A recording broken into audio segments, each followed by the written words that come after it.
Hello, Candy Matson. I understand you've been hired to find out who knocked off Donna Dunham. Abrupt and right to the point. That's my business, old man who talks like a ghost. Take care of your health, little lady. Donna Dunham is dead.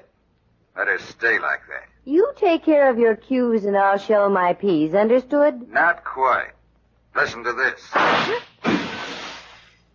Oh, goody. Bullets now delivered by phone.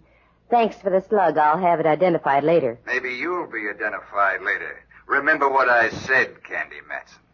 Forget about Donna Dunham.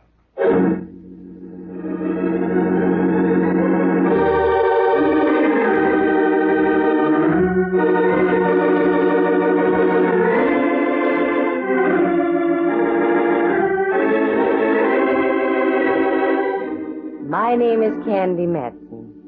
I like money, lots of it. That's why I became a private eye. And, too, you meet such interesting people. Mostly dead. But getting back to the cash angle, that's why I took on the Donna Dunham case. I knew it was full of dynamite. But a girl has to eat now and then, maintain a penthouse on Telegraph Hill, and keep the moths out of a few mink coats. Doesn't she? Sure. And a shot fired into your room from across the street at 3 a.m. is just one of those occupational hazards. So I took the job, and the 500, and went to work. Like to hear how the whole thing started? Well, leave us proceed to Act 1.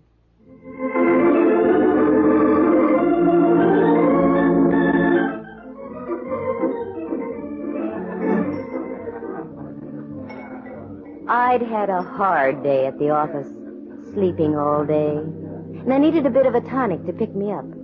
So the natural thing to do was to ground loop into the marigold room and see what could be done. As I sank down onto one of the padded stools, the dispenser approached. Make it a martini, my good man, very dry. So dry it comes out like a blotter. Look, lady, nothing would give me more pleasure, but I can't serve you here unless you have an escort. What? Oh, I'm waiting for someone. That's what they all say. But he'll be here very soon. I know. It never fails. Why, you low-minded cronk. For 2 cents, I'd knock your... I arrived just in time. Save your 2 cents, my dear. Huh? You heard what the lady said? A martini. Make it 2. Yeah. Sure. I thought it was just another one of those, 2 martinis. Well, saved from a fate worse than death, Miss Matson. Who are you? A natural question. And I'd like a natural answer. Roberts is my name. Warren Roberts. Oh. I own a few steamships hither and yon about the world. Oh, yes, I know. I took a trip on one of your scows once. The food was a nightmare's nightmare. How do you think I came to be a millionaire?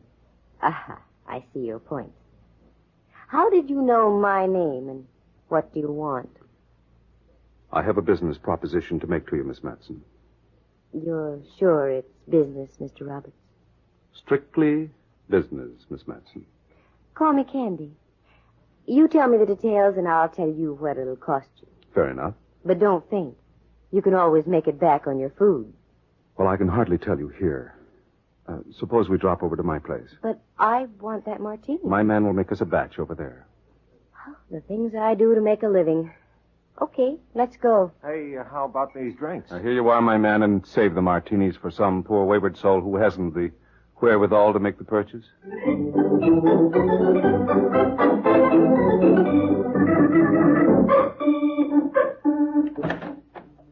Oh, good evening, Mr. Roberts. I didn't know you were expecting company so soon after... Take Miss Matson's things, Montgomery, and bring us some martinis. They're all made, sir. Good. Let's go into the drawing room, shall we? Mm-hmm. Modest little mousetrap, isn't it? And I'll bet it's had a good path beaten to its door, too. Quite a sense of humor you have, Candy. Well, it helps now and then. Here, sit down here. That's it.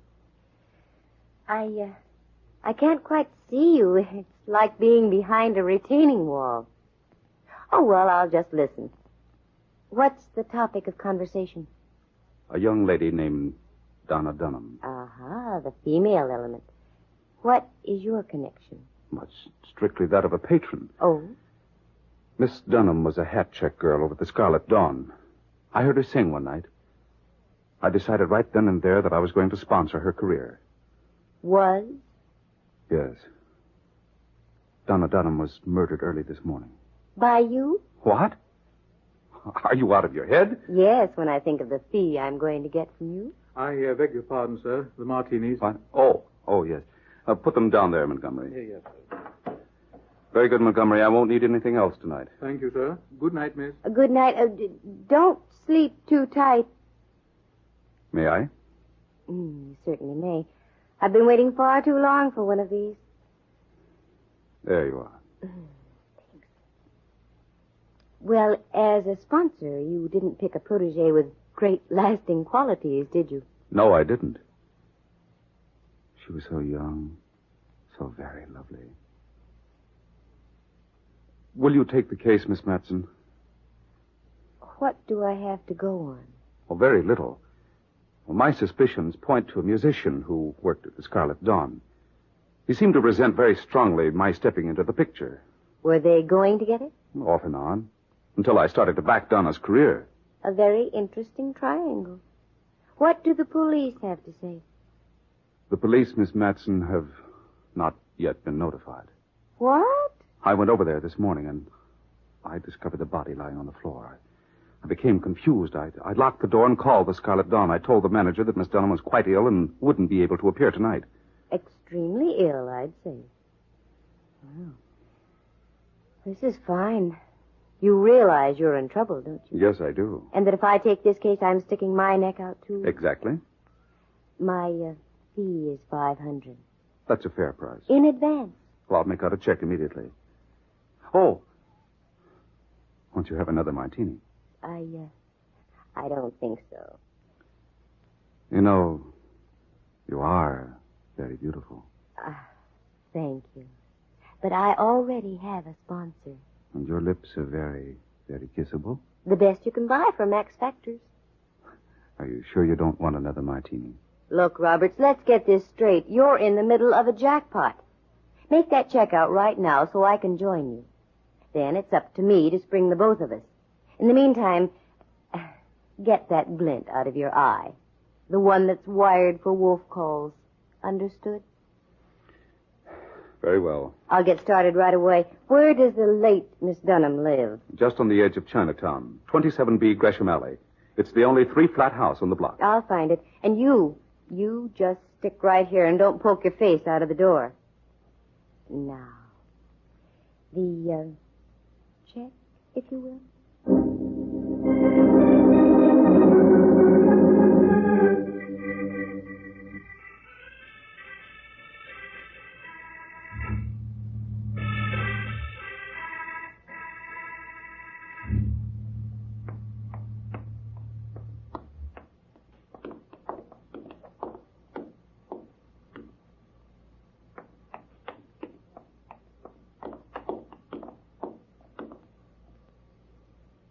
Now listen, you, if you think you're going to get...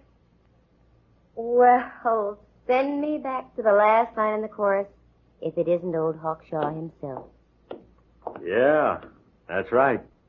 Hiya, Candy. Now, how you ever got to be a police detective, I'll never know. I heard you trailing me for the last 2 blocks. Maybe I wanted you to hear me. What are you doing over in Chinatown, Candy?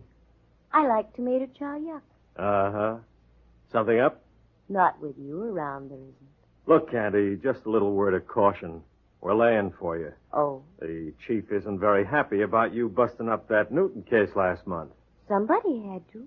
The score was still tied in the 27th inning. Stop gagging, Candy. What are you doing around here? You don't like tomato chow yuck that much. Well, maybe that Oriental music sends me. By the way, where's the Scarlet Dawn, Mallard? Huh? Right down there on the corner. Come on. I'll buy you a double Mickey. No, thanks. I just had one. And listen, Candy, take a tip. Don't interfere with the work of the police. Don't worry about me, Mallard. And you take a tip, too. Next time you trail somebody, get yourself a pair of tennis shoes.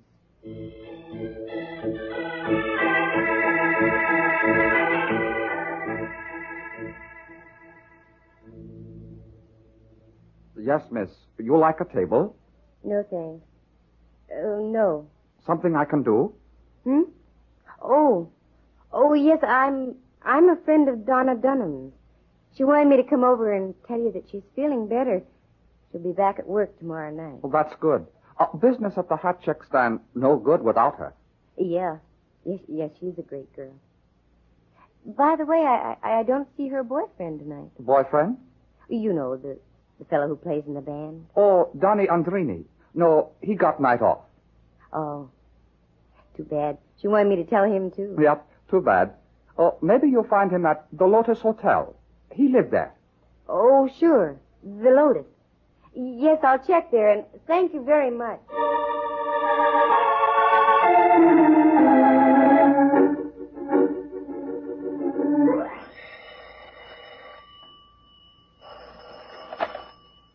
Rembrandt Watson speaking. Yes, I know. Now, look. Photographs taken at reasonable prices. I know, Rembrandt. Family groups and portraits especially. Also... Rembrandt, this is I, Candy Matson. fine colored pictures.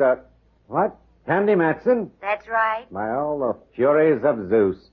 Why did you have to call just now? I was wooing the muse that only Bacchus can create, probing the infinitesimal heights a soul can reach from the tear of the grape.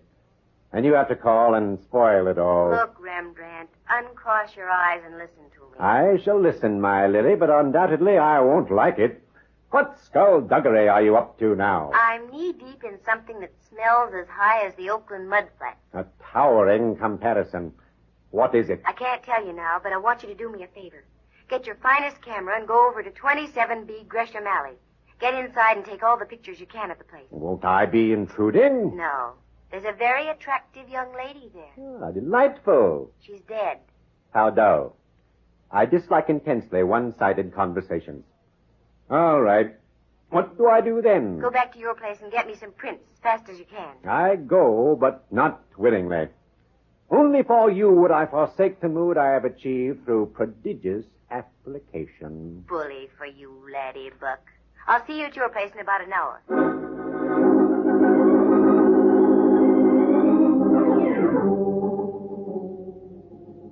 Pardon me. Are you the night clerk? I ain't sitting bull. Yes, we have no rooms. I'm not here for a room. Oh? Well, maybe there's something I can do for you. Yes. Could you tell me if Mr. Danny Andrini is in? No, he isn't. As a matter of fact, I haven't seen him all day. Yes, I know. There's a reason. We had to take him to the hospital this morning. What? Yes. He's under observation for appendicitis. Oh, I'm sorry to hear that. So, I was wondering if you'd let me have his key. Huh? He wants me to bring him his portable radio. Oh, does he have one? Why, sir, did you ever know a musician who didn't own a portable radio? I know, come to think of it. Yeah, here's the key. It's room 418. Thank you. You're very kind. Not at all. Not at all.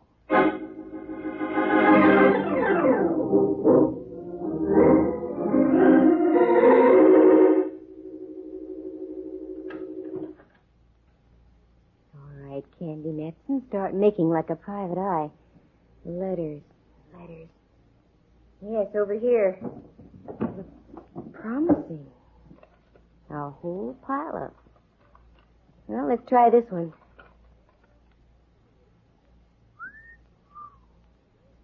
Dear Danny, I don't know how to start this, but your accusations last night need some sort of answering. I'm not in love with Warren Roberts and never will be. He's just proving to be a very kind and gracious friend. You must realize that I have placed my singing career above everything else, and I want to...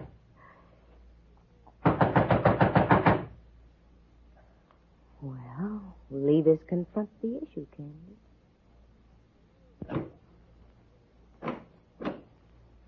Oh. Hello, you. Hello. I was wondering if I could be of any assistance. Oh, no, it seems Mr. Andrini was out of his head. Oh. I mean, he doesn't seem to have a portable radio. Oh. I'll just be on my way. Oh, now what's the rush? You don't have to leave right away.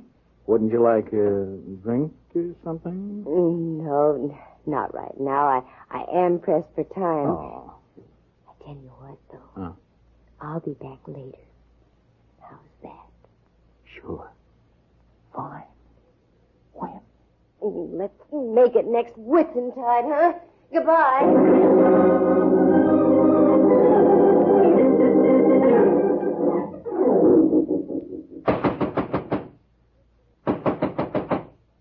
On my soul, I'd like to have the popcorn concession here tonight. Come in, come in.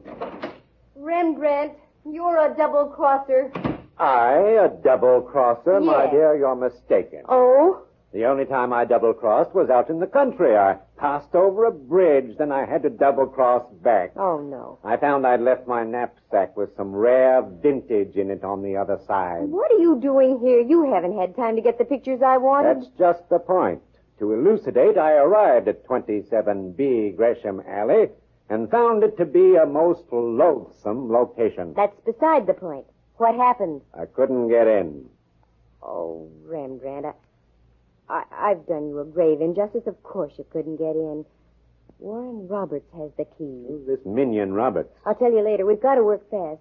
Mallard sniffed something in the wrong key, and the police will be in on the deal before long. Mallard, the gumshoe? That's right. I've just got to get pictures of the layout so I can study them. In my own fumbling fashion, Candy, my love, I have given birth to an idea. Even from you, Rembrandt, I'll take it. I'm grabbing at straws. Straws. Very effective with tall, cool pollen. Never mind now. What's your idea? Let us hie ourselves to a locksmith. Present ourselves as man and wife, and a peasant will make us a key. Voila! Entree to the Meadery's apartment. No, Rembrandt, that'll never work. Oh, wait a minute. 3 flats to the house. I used to live in just that kind of a house out on Fulton Street when I was a kid. A nauseating thought. Rembrandt, those flats are identical. If we can get into the flat above, we can get what we want. I think I fathom your reasoning, Candy. In other words, the living room is just the same. That's right. The dining room, likewise. Check. And the same goes for the bedroom, the kitchen, and even the, That's right, even in there. Well, what are we waiting for? Let's go slumming in Gresham Alley.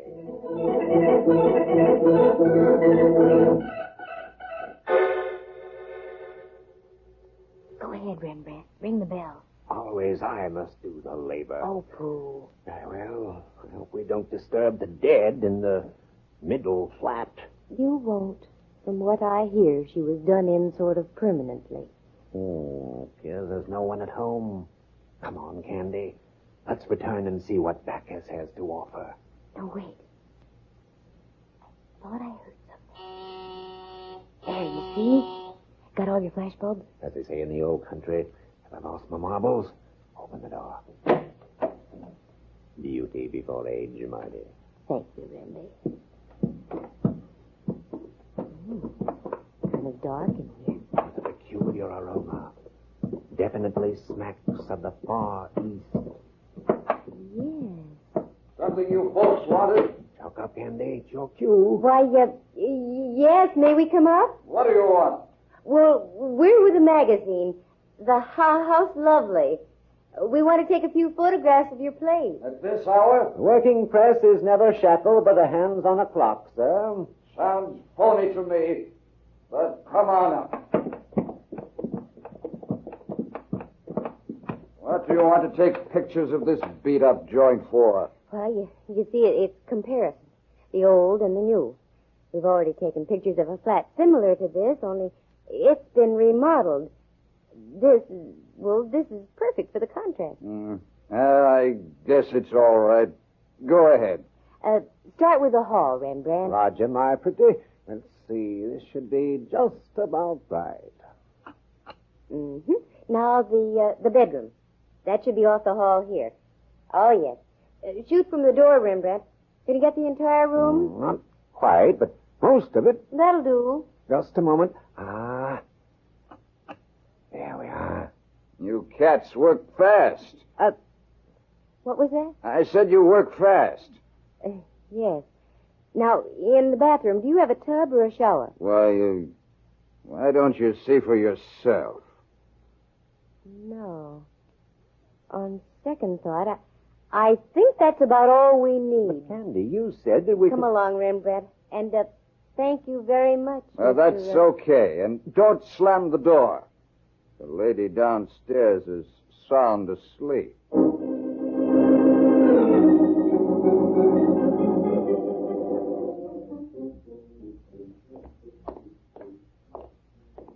Rembrandt, I think I've got this thing licked. Are you referring to this case or my desire to return to the arms of Bacchus? That I could never lick. I'm talking about the case. But I need help, Rembrandt. I am here. No. That's not enough. I need the big, strong arm of the law. Oh, no. Candy, you traitor. I hate to admit it, but I need somebody like Mallard. Am I being paid? Oh, no. It's the wicked genie. Yikes, it's the gumshoe. Yep, in person. Mallard, how did you get here? I took your advice and bought some tennis shoes. All right, Spill, what goes on? Been following you around till I'm punchy. Start talking, Candy. Okay, so you heard me. I do need your help, Mallard. Badly. There was a young girl murdered yesterday at 27B Gresham Alley. Is that the place you just came from? That's right. Why don't we ever hear of these things? Oh, I get exclusive rights. Anyway, I think I have the whole deal figured out. You can have full credit, Mallard, but you've got to take my advice. It hurts, but go ahead. Now go back to 27C Gresham Alley. That's the top flat. Mm-hmm. You'll find a character there named Danny Andrini. Take him. Then get out to 5711 Pacific Street as fast as you can. All right, I'll do it. But Candy, so help me, if this is a foul-up, on you the new look with stripes is going to be very fashionable. She knows what she's doing, Mallard. When you get back to Gresham Alley, just tell Mr. Andrini that you're from House Lovely. He'll adore you.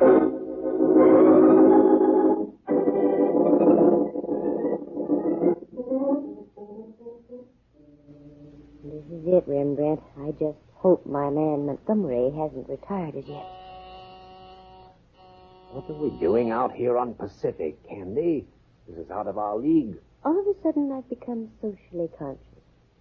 Come on, Montgomery, answer the door. Ah, right on cue. I beg your pardon. Did you ring? No, Montgomery. We crossed the moat and used a battering ram. I'm sorry, young lady. Mr. Roberts doesn't wish to be disturbed. Look, Montgomery, remember me? I was here earlier this evening. Mr. Roberts and I had a martini together. Martinis? Well, it was worth a safari out here after all. Oh, I'm sorry, miss. I didn't recognize you at first. Yes, do come in, won't you? The light dawned. If you'll just wait in the drawing room, miss, I'll inform Mr. Roberts of your presence. Thank you very much, Montgomery. I used to know a chap like that in the British Army. By continual groveling and studied abjectedness, he worked his way up to the rank of a private. Thanks, Rembrandt. That's the first laugh I've had tonight. What's the pitch, Candy? I don't get it. You will in a minute. You hear the patter of little feet. Miss Matson, what's the idea? I thought you were going to check with me by phone. Mr. Roberts, this thing is bigger than either of us. I just couldn't wait. Is there a martini in the house? I'll have Montgomery serve in just a moment. I don't think there'll be time, Mr. Roberts. Well, where is she? Upstairs. You really loved her, didn't you? Madly. That just about describes it. Madly.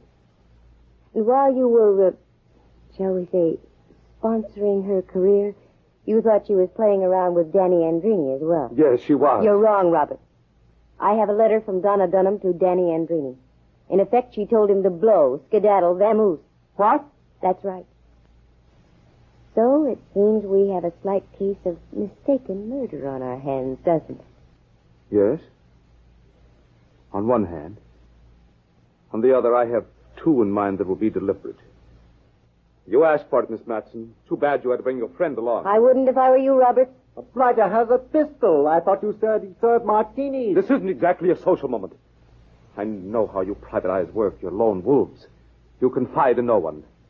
So with a pull of the finger, I erase all evidence. Just like this.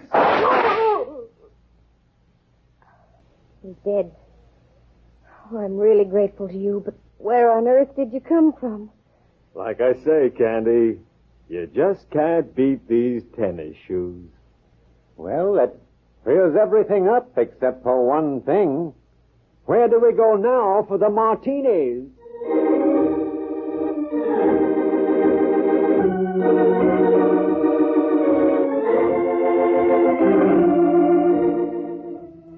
And that's how it happened. My phone rings and I'm into the darndest messes you ever heard of.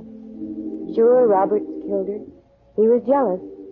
And I knew I was on the right track when Rembrandt said the apartment above Donna Dunham's smelled like the Far East.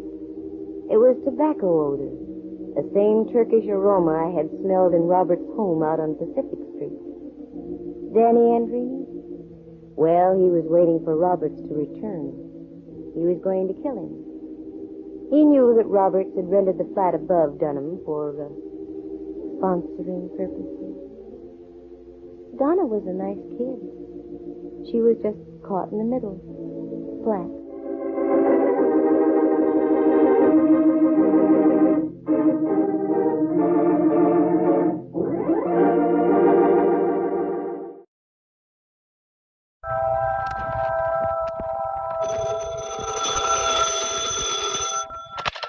Hello, Yukon 28209.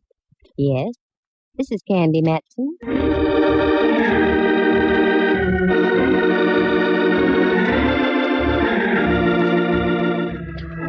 Do you have a little unsolved murder in your home? Got some blackmail you want to unload? Are you the victim of some vulgar extortionist? I know a girl you should meet. She may not be the greatest private eye in the world, so what if it does cost you $300 or $400? She sure is sweet.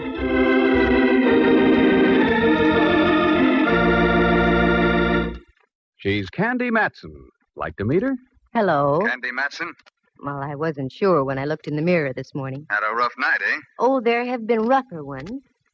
Look, voice, before you get caught with my receiver down, who are you and what do you want? As to who I am, you'll find out very shortly.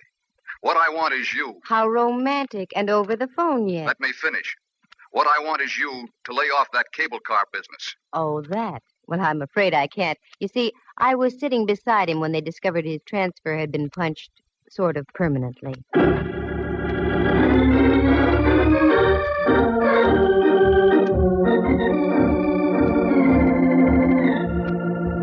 That's how things happen with me. I get into the craziest routines. You see, I used to be a model. I've been told I have the proper displacement for such a career. But I found there wasn't enough money in it. A girl has to maintain a nice apartment on Telegraph Hill, keep enough clothes to highlight the displacement I mentioned, and also eat, doesn't she? Sure. So I turned private eye. You meet a better class of people, mostly named Rigger or Mortis. Now take this cable car deal. It's positively fantastic. But after all, this is radio, isn't it? Like to hear how the whole thing happened? Leave us trip along to Act 1.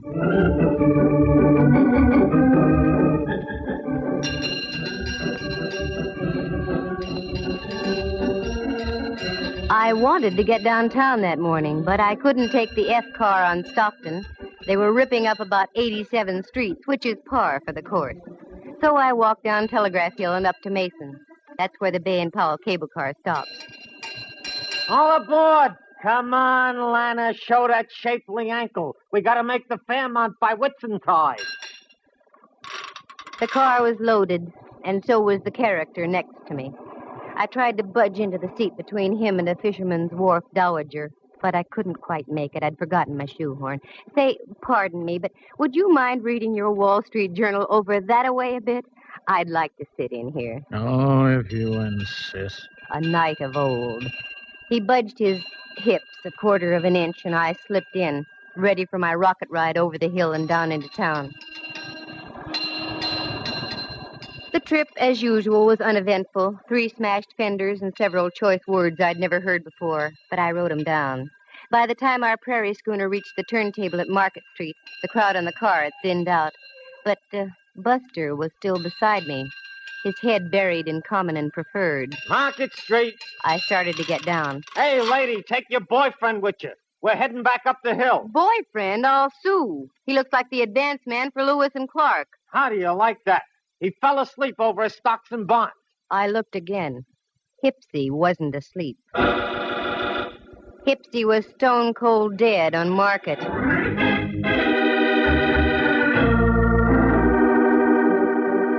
What a twist. I, who always went on the prowl for a whodunit, get one literally tossed into my lap. He just hadn't gone out of this world serene-like. Oh, no. There was a steady slurp of blood trickling down his vest just north by northeast of the equator. After a half-hour wait full of questioning by homicide legmen, I knew my morning shopping tour was rained out. And after all, I was only going to buy an emerald clip to match the glint in my eye. Well, that would have to wait. I knew the next step. I grabbed a cab home. I wasn't long in waiting. Right on cue. And if it was the right cue, it would be Lieutenant Ray Mallard from headquarters, daintily pressing his cuticles against my apartment buzzer. I was right. What? I've been expecting you. Come on in, Mallard. You've been expecting me. Why, Candy? Naive little rover boy, you. Have a drink? No, I'm not in the mood. Just make it a double. Sit down, Mallard. Let's be civilized. Take off your hat. It is off. Oh? Candy, for once I'm puzzled. You're just saying that. Yeah, because it's true. I've checked and rechecked. No matter how many loose ends I tie together, I still get no connection between you and Dwight Ellsworth. Dwight who'sworth? Ellsworth, your extremely limp traveling companion on the cable this morning? Mallard, I can give you an angle on that. Yeah? Yeah. The angle being that I didn't know him from Adam. Level? Straight. Oh, look, honeypot, this mediocre dialogue is getting us nowhere. What did you haul your size 11s in here for? Oh, frankly, I don't know. Here, fill it up, will you? Well, you're not just going around in circles, Mallard. You're going around in doubles. Yeah. Like I've said before, Candy, you've got a pretty view from here. Oh? Wait till I turn around. I mean from your window. Look at that ship down there, just docking. Where? Down there. There's romance for you. Probably just in from the Far East. Here's your drink. Oh, thanks. You know, it is sort of romantic. Don't you think it'd be fun to jump on a tramp like that and whisk off to the South Seas? Hmm? On a honeymoon? No. That's what I thought. South Seas. Mallard. Don't call me Mallard. Why not? We're just playing for ducks, aren't we? Oh, very crisp. Playing for ducks. No, Candy, we aren't. Not in this case. We've got a dead man in our hands. Rudy Toot shot right through the heart. And you were sitting next to him. Sure. Go on now. Get out of here. What? You heard me. Lift your hindquarters and get back to headquarters. Candy, I don't like that look. You've got something on your mind. Yeah, but you wouldn't recognize it if I told you about it. One word of warning. Don't dabble. You're in deep enough. Got it? Got it. Here's your hat. Grab it. So long, Mallard. See you around a jailhouse sometime. Fie-fo-fum. 'Twas then I smelled a big fat fee. That great, big, kind of attractive Mallard. He missed the boat. Oh, he saw it, but he missed it. It was that ship he saw docking.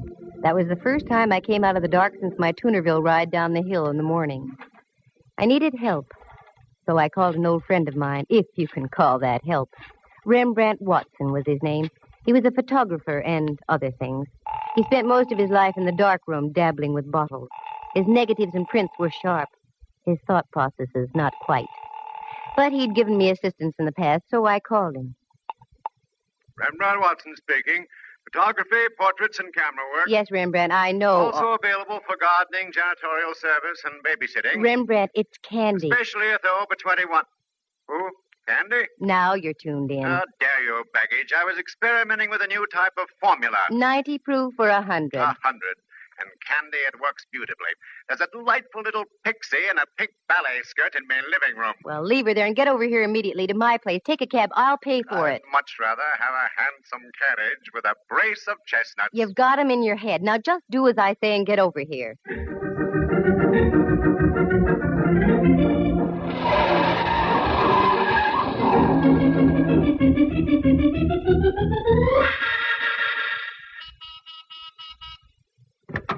Float in, Rembrandt. Godfrey. Where's the man to take me cloak, gloves, and topper? You're wearing a sport coat and slacks, and you know I have no man. And therein lies your basic trouble, my dear. You have no man. Now, Rembrandt. Every man should have a woman. Every woman should have a man. It's the incontrovertible law of the universe. Candy, you should have a man. You. Sure, I'm no longer a man. I'm a sprite transcending the world. Well, and... stop transcending a moment and come down to earth. We've got a job to do. How poetic. How idyllic. We've got a job to do. For money? Eventually. Oh, one of those. Very well, my dear. Bring me up to date. Well, I don't really know if I can or not. Good. And I shall leave and return to me formula. Oh, no. What I mean is, the whole story is so fantastic you'd never believe it. I might. Try me, Candy. Well, I get on a cable car and sit next to a character reading the Wall Street Journal. A strange coupling. A cable car and the Wall Street Journal. Yeah. And when we get to the end of the line, my friend next to me is dead. Probably the ride down the hill frightened him to death. He looked like a used punch board. He had a neat little bullet hole through his heart. Candy, my little ballerina friend in the pink skirt is more believable than what you just told me. I told you it was fantastic, but none of how it happened. Now, sooner or later, Mallard is going to come out of his fog. And when he does, I'm going to be out of a fee. A fee that so far doesn't exist, my pretty. It will, if my hunch is right. Now, here's what I want you to do. Go down to the Chronicle and get all the back files you can on Southern Islands Steamship Company. The Chronicle? A pleasure. I have a few questionable companions there who indulge in formulas. Stay away from those companions and just do as I ask. Very well, my dove. I go, but entirely against my will. And where will you be? Around town, Rembrandt. I've got to do some legwork. Let me assure you, Candy, you have just the right equipment for it, too.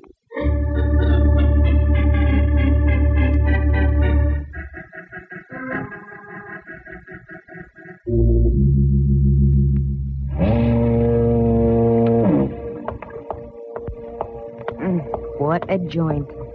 I'll bet they mount slit gullets on the walls instead of deer heads. Well, come on, Candy. Get your tools out and screw up your courage. Yeah, miss, what'll it be? Nothing right at the moment except information. Information, water, both free. What do you want to know? Well, I'm looking for the purser off the Dwight-Sonia. I hear he does his shore duty in here. That's right. Name Campbell. That head on the table over there belongs to him. Thanks.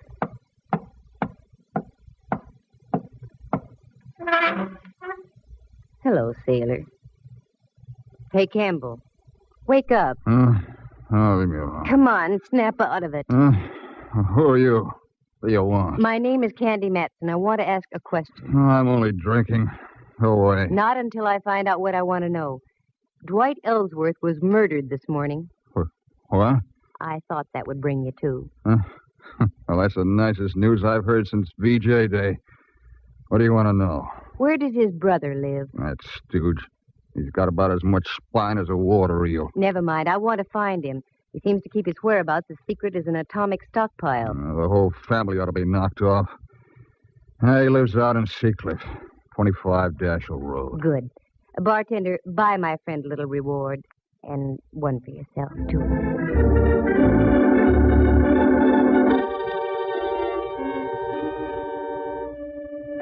Well, so far, so good. Oh, how did I know about Campbell the purser? Well, you see, I have quite a few friends, most of whom my pal Mallard doesn't approve. So I grabbed the cab and navigated the driver out toward Seacliff. It was so foggy I couldn't see the meter. But I paid him anyway, gave him a neutral tip, and dismissed him. There it was, 25 Dashel Road. An austere-looking cabana, one that dared you to ring the front doorbell. I dared. I had the awful feeling I should have been around at the side door delivering hand laundry.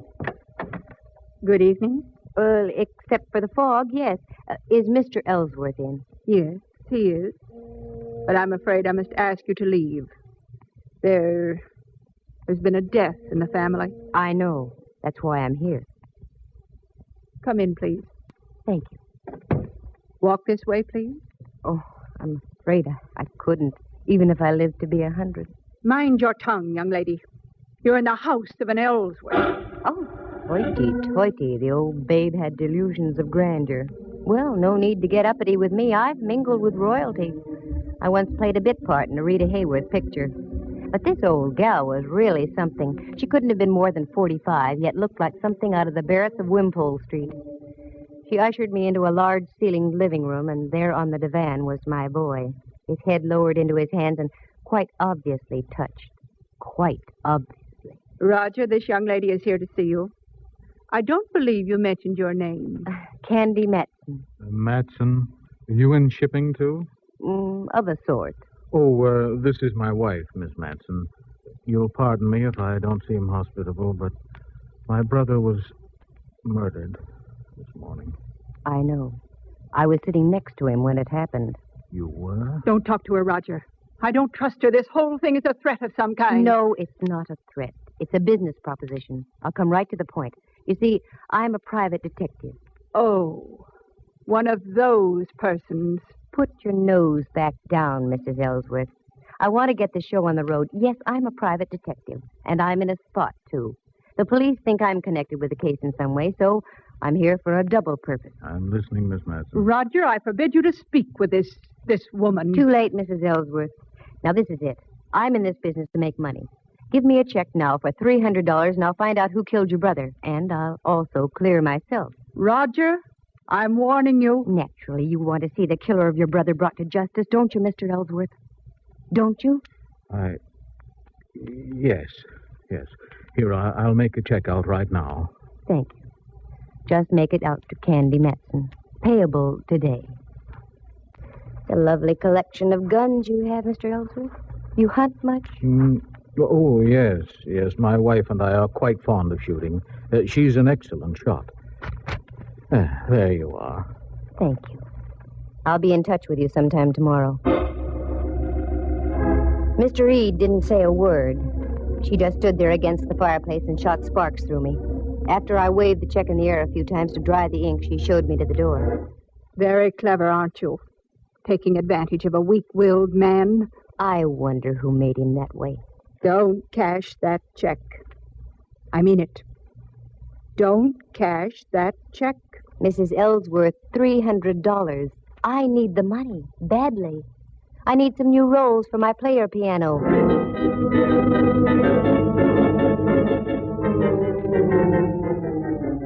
I buzzed back downtown. I wanted to cash that check in a hurry. I knew of only one person who would give me the crisp green at that hour of the night. Uncle Charlie, the honest miller who ran the chase room. Uncle Charlie, in the strict sense of the word, was a gentleman. So with a tender little pat on my cheek, he cashed the check, and I went up Telegraph Hill and home. All of a sudden, my eyes did a couple of inverted loops. Oh, my lights were on. Who's in here? All right, speak up. Oh, Candy, the light of my life. Come join our party. Oh, Rembrandt, you gave me a scare. You don't scare easy either, Candy. Got something on your mind? And Mallard. Well, how ducky, a midnight soiree. What goes on here? Well, that chicken you had in the icebox is delicious. Was delicious. Looks like you've done everything but eat the bones. Your vintage is superb, too, Candy. Have a little formula? No. Now, come on, what gives? That's my line, Candy. What gives? You're in on something, and I want to know about it. Oh, Mallard, believe me, it's nothing. I'm just trying to parlay a couple of hunches. Tall hunches. Look at all those clippings on the South Sea Island Steamship Company. What are they for? I meant to tell you, Candy, I had remarkable success down at the Chronicle. There's everything you want on that steamship line. Oh, Rembrandt, did you have to tell the whole world? Candy, you chide me unnecessarily. I merely had the clippings on the table when Hawkshaw here walks in on me. Okay, Candy, take it from there. I can't tell you yet, Mallard. Nothing makes sense yet. I've got about 4 loose ends that need tying off. I'd only put 2 men to following you. I'd save myself a lot of grief. 2 days, that's all, Mallard. Just give me 2 days. I think I'll have it for you. All right. But don't forget, the boys down at Kearney Street headquarters don't love you the way I do. 2 days. No more or less. I gotta go. Thanks for the fowl, chicken. Very gay. Here, Rembrandt, here's $50 for you. 50? My word. What's all this talk about a recession? Go on and take it. Go someplace and stabilize the economy.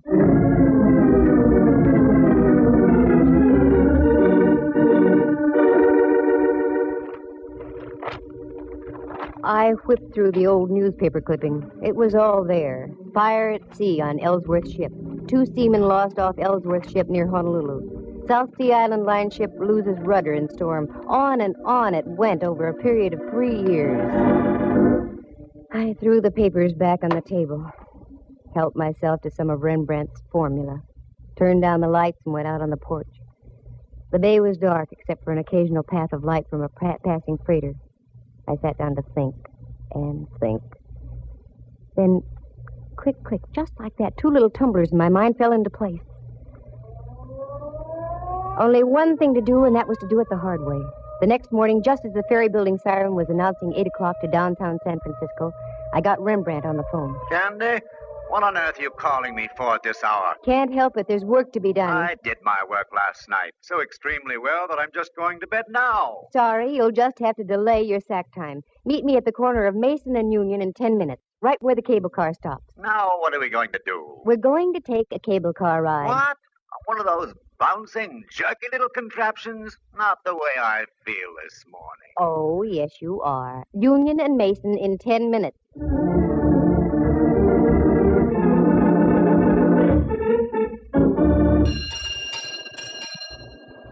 All right, Rembrandt, get on. This is the silliest thing you've ever done, Candy. Maybe. We'll see.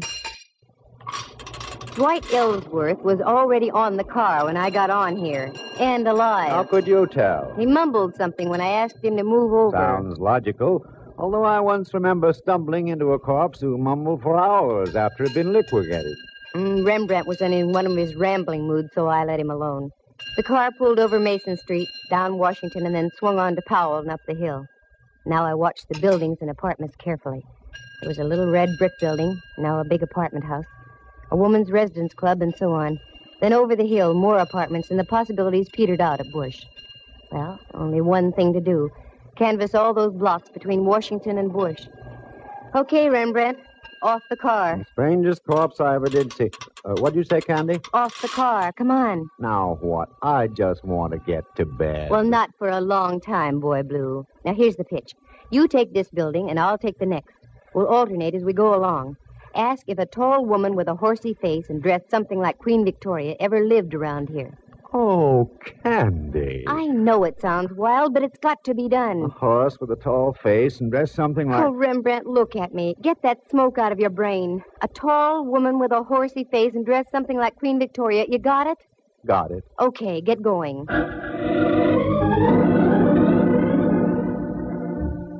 It was slow and tiresome. And the answers I got. A tall gal dressed like Queen Victoria? Oh, sister! That was about par. Nope, nobody like that ever lived here. Are you positive? A dame who fits that description?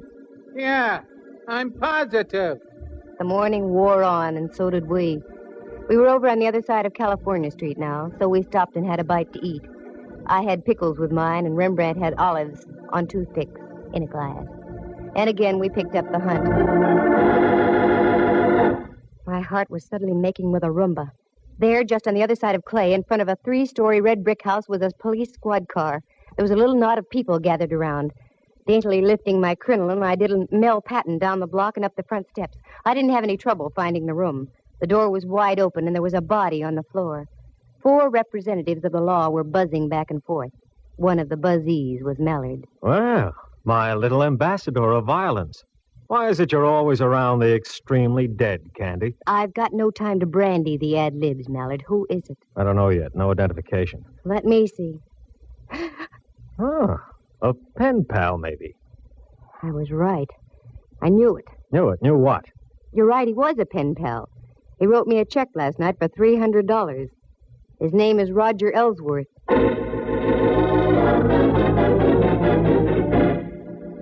Very interesting. Must be open season on Ellsworth. Okay, Candy. Time you filled in the blanks. Start. Wait a minute. I want to look at the window over here.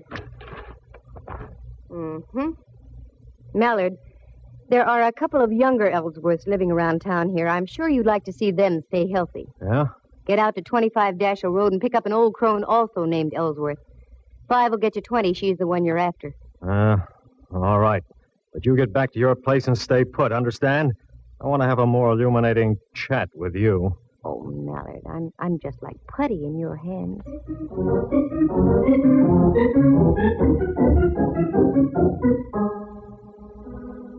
The moon was coming up over Diablo and spraying a path of silver on the bay. Still no Mallard. I wondered what could be wrong. Well, this was it. This was the showdown. Have you seen a tall face with a horsey woman? Oh, Rembrandt. Candy, I'm so mad at you I could...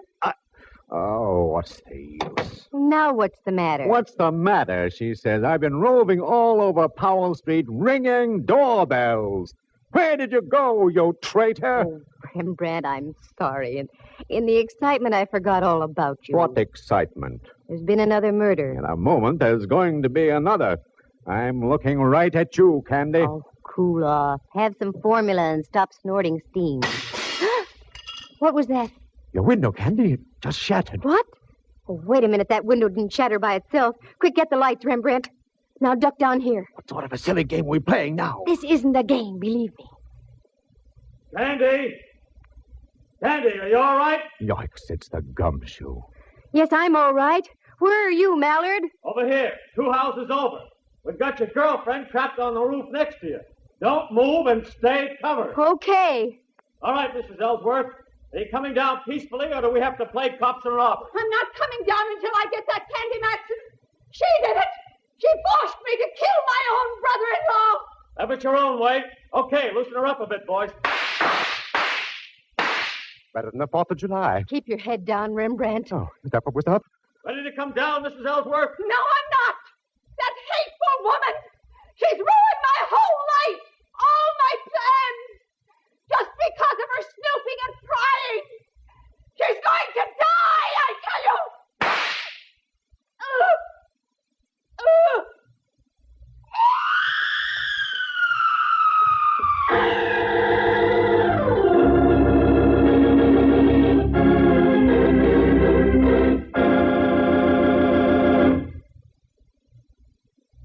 It was a miracle, Candy. You must have moved slightly just as she shot at you. Well, it was too close, I can tell you. She's dead? Oh, decidedly. I think she was dead before she hit the ground. That one shot got her. We went out to her house, and she was just driving off when we got there. We trailed her up to North Beach, lost her for a block, and then spotted her car at the top of the hill here. We arrived just as she was getting on the roof next door. Okay, now you tell me your little dream. Well, it was that ship docking that set my wheels going around. The name Ellsworth started burning in back somewhere. Mm-hmm. You saw the clippings we dug up. Yeah. The South Sea Island steamship lines were slowly being sabotaged. I did some checking, and I found that the insurance companies weren't going to renew. Yeah. I don't know why I didn't tie that in sooner. Oh, it's just that you have too many things on your mind, Mallard, dear. I went out to the place on Dashiell Road, and when I left, I was pretty sure the old girl had knocked off her brother-in-law. Why? Well, for several reasons. One, she was a venomous old witch. Two, you've never seen such a collection of guns in all your life. And her husband admitted she was a darn good shot. I also saw one little pot gun that was very interesting. It had a silencer on it. Uh-huh. That was the one she used on you tonight. And also the one she used on Dwight Ellsworth from the window of that apartment where you found her husband. How do you know? Go back there. You'll see a nice little bullet hole in the curtain with burned powder all around it. Now, don't tell me that... Yes, I'm telling you that she rented that place knowing that her brother-in-law always went downtown on a certain cable car. She waited that morning until we were riding by, and she plugged him. I have now heard everything. And the reason? Dwight Ellsworth, rather than fighting the insurance companies, had decided to sell his steamship line. But the old gal thought she'd beat him to the punch by knocking him off. The steamship company would then fall into her husband's hands. Yeah. What about her husband? Well, after he gave me the check and I left, they evidently had a fearful row, and she spilled the beans. Somehow she lured him down to that place on Powell and gave him some lead poisoning, too. And that's all there is to it. Candy, I wish you'd have told me all these things earlier. We might have been able to save the life of Roger Ellsworth. No, it wouldn't do any good. Because if she hadn't killed him, I was going to. What? Mm-hmm. While I was waiting for you to get here, the phone rang. It was Uncle Charlie, the honest miller. That no-good Roger Ellsworth. His check bounced like a brand-new golf ball. What's so funny, Mallard? Listen in again to the further adventures of Candy Matson girl sucker. Well, that's the way it goes. Sometimes you win, sometimes you don't. In this case, nobody did, except Rembrandt. He'd stocked his darkroom with $50 worth of formula, and not the kind you use on negatives either. Let's see. Murder on a cable car, Dwight and Roger Ellsworth done in as well as the old gal. One check that bounced. It really does sound fantastic, doesn't it? But I told you this was radio, didn't I? Oh, wait a minute. Maybe I did come out ahead at that. On the way out, Mallard leaned down and kissed me. The first time it ever happened. You know, at times it's kind of fun to be in the arms of the law. Listen again next week at the same time. For excitement and adventure, just dial Candy Matson, Yukon 28209. Heard tonight were Helen Cleve, Jack Cahill, and Harry Bechtel, Jack Thomas as Rembrandt, and Henry Leff as Mallard. The program stars Natalie Masters as Candy and is written and produced by Monty Masters.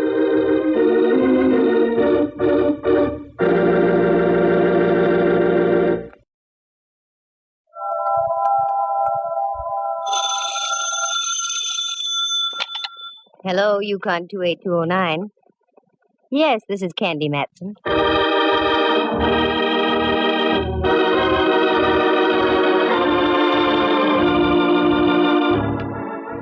Got an old corpse kicking around you want identified? Know of any good murders you want solved? We've got just the girl for you. Her name is Candy Matson. Mighty cute, too. She fills out a size 12 suit to just the right proportions. Soft blonde hair, 2 sparkling blue eyes, and all in all, she looks as though she might have stepped right off a Varga calendar. And what's more, she's a private eye. You scoff? You ridicule? I'll let you see for yourselves. Listen, she's talking on the phone right now. Hello, Candy Matson. Hello, Miss Matson. I'm afraid you don't know me. That makes it even. You don't know me. Let's go from there. I've read about you in the papers, Miss Matson. You handle confidential cases. That's right. However, there's a little matter of a fee involved. Yes, I know. I can pay. That's item number 1. Now to item number 2. What's the confidential case? I can't possibly tell you on the phone, Miss Matson. I said it was confidential. Okay. Where do you want to talk? I am the proprietor of a restaurant, the Charlemagne in North Beach. Oh, yeah, I ate there once. Oh, that's nice. No, it wasn't. I didn't like the food. Oh. However, I'll overlook it. Do you want to talk in about an hour? That will be fine, Miss Matson. Good. And your name would be? Martinello. Carlo Martinello. Okay, Mr. Martinello. And have some ink in your pen. It costs money just to talk.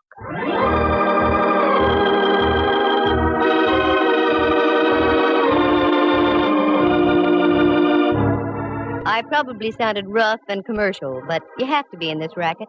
Most people look on a private eye as a musician. They invite you to a party and expect you to bring your harp for free. But I learned the hard way a long time ago. So now they pay in advance and take their chances later. That's the way it was with this Martinello. I was at home in my penthouse on Telegraph Hill out on the porch taking a sunbath when the phone rings and it's this Carlo character. That part was all right because I can always use new customers. But what made me mad was the fact that I had to stop listening to the 49ers belt the bejabbers out of the Cleveland Browns at Kezar Stadium. But I followed through and uncovered a couple of very done-in bodies along the way. Do you like the grotesque in your whodunits? Then follow me and we'll tiptoe lightly through the Tibbets, the Ponds, and the Baccalones. Because part of the story unfolds at the Opera House. Reluctantly, I dressed into something Charlemagne-ish, turned off the 49ers Cleveland game, and went down to talk to Martinello. His place was typical. Located on Powell Street, a garish neon sign, and as you walked in, the place was air-conditioned by eau de garlic. Yes, miss. You wish a table? I wish a table, yes. With the right party. I'm looking for the owner. I am the owner.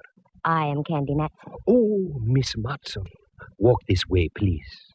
If I could walk that way, I'd revive vaudeville. Pardon? Where's your office? Right over here. Allow me.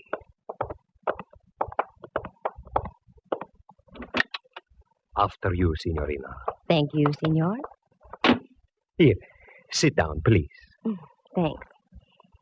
Now, Martinello, what's on your mind? Always, all my life, I have run a very nice, respectable place. Mm-hmm. Until this morning. What's with this morning? I go down to the basement. My icebox is down there. That is where I keep all my meat. So, you wanted some ground round? Oh, no. Perhaps I'd better show you. Please, you will come with me. Martinello led the way out of his office and down a flight of stairs. A cold blast hit my face. A musty aroma smothered my nostrils, and if I had had a phobia about darkness, I'd have ducked out then. But I followed the guy, and we ended up in front of a refrigerator about the size of an inquisition chamber. He opened the door, and it was the usual restaurant icebox, choice legs of lamb hanging from hooks, potential fillets, and thick New York cuts. The box was cold, and I started to shiver. Not from the refrigeration, though, because over in the corner was a man. He looked like something out of a long-lost Arctic expedition. He had a long, flowing mustache, every bristle of which was coated with ice. He was quite frozen and quite dead.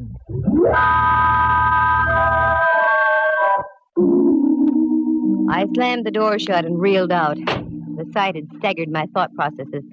Martinello reached over by a salami-slicing table and turned on a Mazda, a weak affair that cast dim shadows about the damp basement. Is that your little surprise? Yes, Mr. Matson. That is what I was greeted with this morning. Have you notified the police? Oh, no. Why not?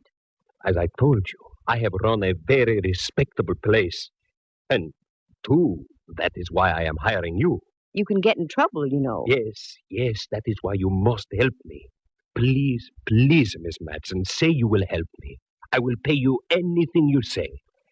I stick my neck out in the strangest places. Now it's a refrigerator. Okay, Martinello, $2,000. What? Make up your mind. Either I freeze your assets or the police find your frozen friend. Yes. All right. Come. I give you the money now. Now we're getting somewhere. What about him? Oh, he'll keep. He's on ice. Well, this was one for the books. Refrigeration the ugly way. I had to ask a few questions if I was to get anywhere, such as like, do you know the guy? No. Had you ever seen him before? No. Who was the last one to close the icebox last night? I was. Does it lock from the inside? Unfortunately, yes. I was getting places like Wiley was with Hauser. It was inevitable. I had to take my courage in my hand and go down and look at that thing again. There it was, a male Mona Lisa etched in ice. This time I looked closer, I had to. And as I did, I realized I wasn't going to get any identification because this guy was a study in crimson. Underneath all that coating of ice, he was dressed in a devil's costume. I slammed the door once again and went upstairs. There I gave Martinello strict orders not to do a thing. Usually in cases like this, you have to wait for a break. They come along like a forcing hand in poker. So I went home to do some thinking. As I arrived, there was an old friend of mine, Rembrandt Watson. Hello, Dove. I'd almost given up. Rembrandt, how did you get in? Your door was open, dear. I took the liberty of coming in. Oh, sure, that's okay. How are things, Candy? All right, I guess. I'm kind of bushed, though. I feel about as devaluated as a British pound. You look wonderful, Dove. What's wrong? I've got a deal, but I don't know where to start. Anything I can help you with? No, thanks, Rembrandt. If I told you about it, you wouldn't believe it. I've never doubted you in the past, dear. I know. Well, I was just called in by a minestrone merchant in North Beach. The guy is stuck with a corpse. That's about par for the course. The deceased had been sealed in the icebox overnight. I've never seen one like that before. That's the way it is, dear. Many are called, but few are frozen. Oh, get out of here. But, Dove, I just got here. I know, but I've got to change and get down to see Mallard. I'll wait for you, Candy. I haven't seen the gumshoe since before me vacation. All right. I'll be with you in a few moments.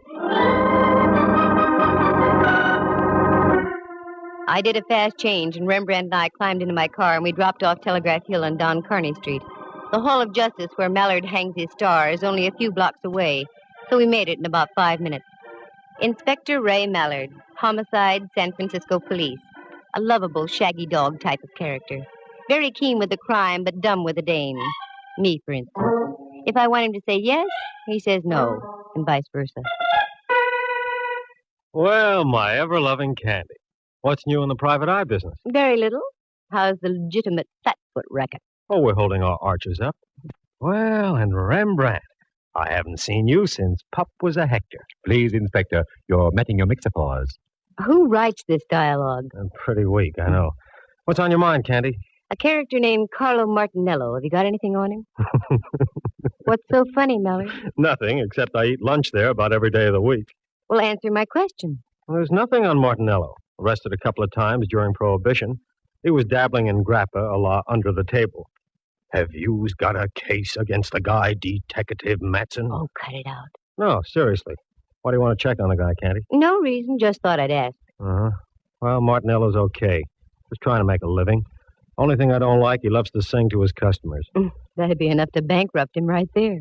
Anything else I can do? No, that takes care of everything. I tell you what, I'm through in about an hour.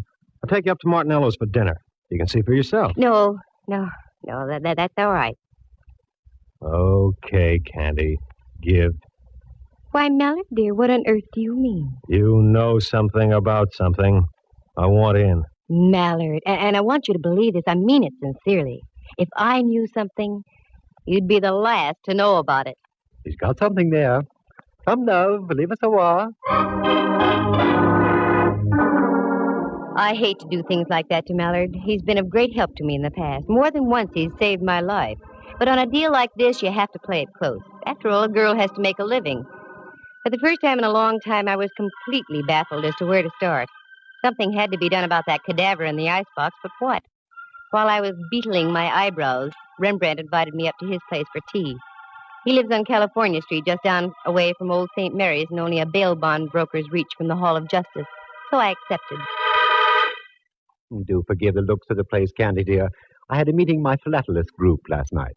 Philatelist? The stamp collectors, dear. Well, I know what they are, but I didn't think they could make such a mess. You don't know philatelists. Sit down, though. Make yourself comfortable. I shan't be a moment. That's all right. Candy, dear, why the wrinkles? I've got cause for wrinkles. This chap in the icebox, Rembrandt. There's something I didn't tell you. He was dressed in a devil's costume. There, dear. Your tea will ready in just a minute. You'll feel better. I know it sounds crazy, but it's true. What are you going to do, Candy? I don't know. I can't leave him in that refrigerator forever.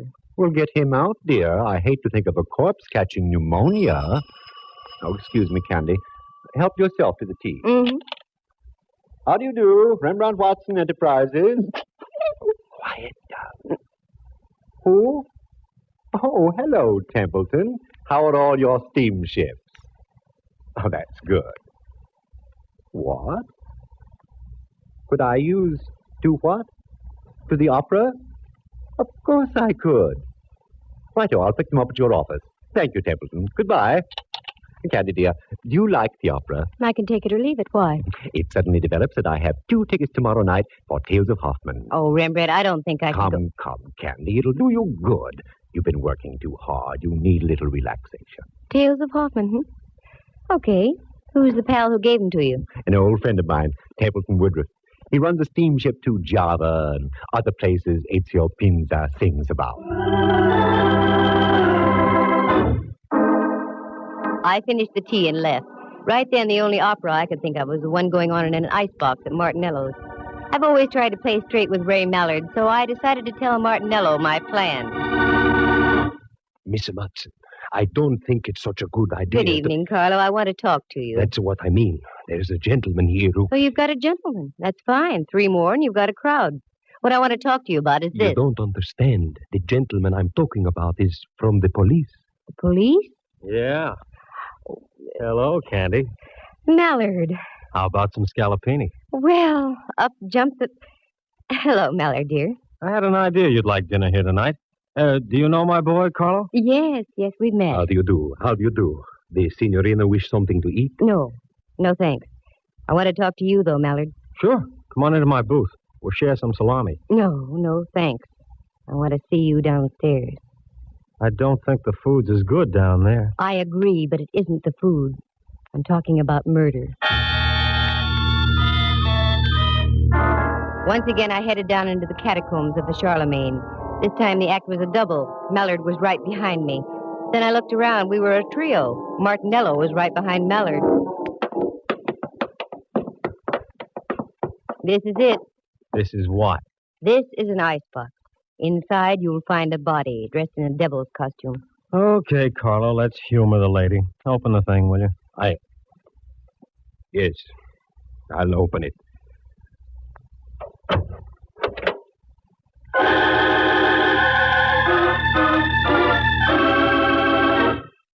Lovely view of the beef.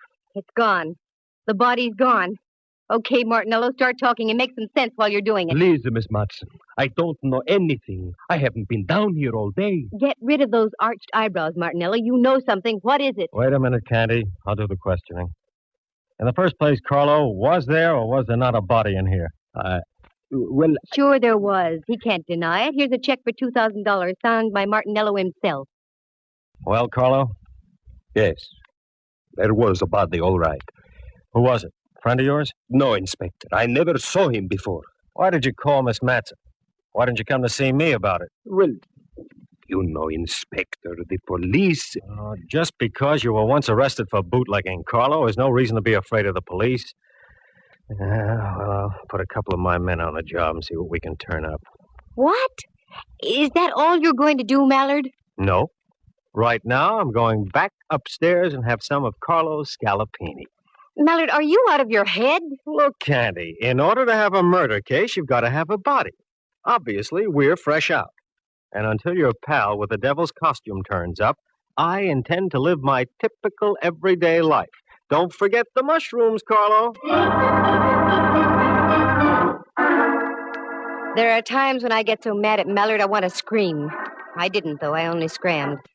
I hung on to the $2,000, however. I felt I deserved it just for getting my curiosity aroused, and it was aroused plenty. Corpses don't get up and walk out of iceboxes by themselves. But after all, Mallard had a point. There was nothing to be done without a body. So I went home and waded into a stack of dirty dishes that had been piling up. Then I fixed dinner and started a new stack of dirty dishes. Got a book and ducked into bed. In the morning, I had an idea. After breakfast, I went down to the corner of Broadway and Columbus. That's where North Beach does a neat blend with Chinatown. On the corner was a Joe who sold newspapers. I'd known him for some time, and he seemed to like me.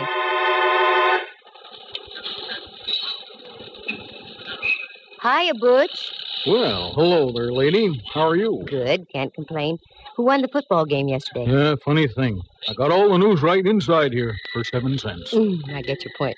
Give me a chronicle, will you? Sure, here. Thanks. Who do you like in the feature at Bay Meadows? A goat named Candy. What did you say? There's a pig named Candy running in the 7th. Take it or leave it. What a tip. I don't get it. Well, what's really on your mind, lady? Here's a 20. You can play it on Candy all for yourself. Well. Do you know a gent named Martinello, Butch? He owns the Charlemagne down the block. Sure. What about him? That's what I'm asking you. What about him? Oh, he's all right. A little screwy, but he keeps his nose clean. Is that all? Yeah. Should there be more? I don't know. Thanks, Butch. I hope Candy pays off.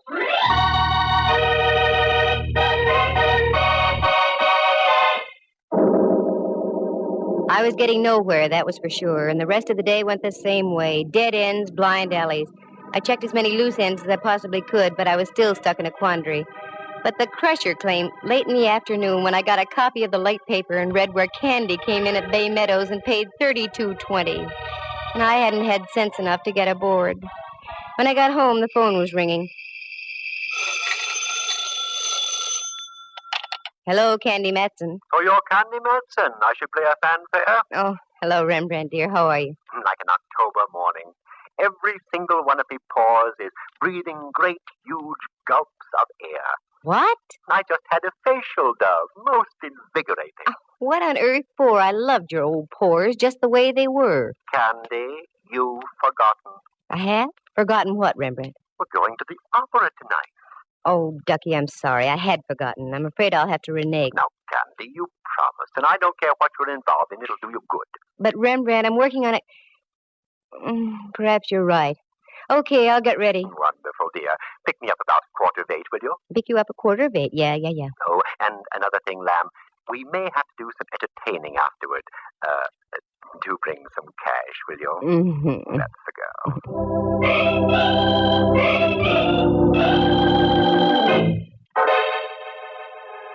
That Rembrandt, always stony broke. I guess photography isn't what it's cracked up to be. I didn't mind, though. He's been a friend to me on more than one occasion. Well, if I was going to the opera, I had to start thinking in operatic terms. I fished around in the closet and came up with something that would have done any woman's heart good. One of those strapless affairs that you can't stop breathing in for one moment. Otherwise, the opera is no longer the main attraction. I powdered, perfumed, pouted, and rouged and took off after Rembrandt. But just as I started to leave... Just a moment. Well, get a load of the Duchess. Mm-hmm. It won't be Halloween for another couple of weeks yet. Oh, very funny. Come on in, Millard. What are you decked out for, Candy? Something you wouldn't understand. I'm going to the opera. Oh, I love the opera. Any horse opera with Tex Acuff in it. That's what I thought. What's on your mind, Millard? I've got to pick up Rembrandt in 10 minutes. I was just driving by, so I thought I'd stop and tell you the news. News? About what? We found El Diablo. The guy in the icebox? Yeah. Martinello identified him. He was floating in the water off Aquatic Park. Any lead on him? The best. He was Salavini, the second baritone with the opera company. That's all, Candy. I hope you enjoy the performance tonight. A baritone with the opera company. Well, that explained the costume, but it didn't explain a lot of other things. I walked down the stairs with Mallard. He got in his squad car, flicked on the flashing red light, and with a burst of his siren, rolled down the street. I'd have to speak to Mallard about that. All the neighbors had their heads out of their windows as I climbed into my car and followed. What an exit. I picked up Rembrandt, and we drove up to the Civic Center. I found a place to park. A minor miracle. The last time I went to the opera, I had to drive almost to Palo Alto and come back by train. Rembrandt's friend must have been very influential. We had seats in the Diamond Horseshoe. They were presenting Tales of Hoffmann, and a friend of mine, Dorothy Warrenshould, was singing the role of Antonia. It was a fine performance, and after the last curtain, I took Rembrandt and we went backstage to see Dorothy.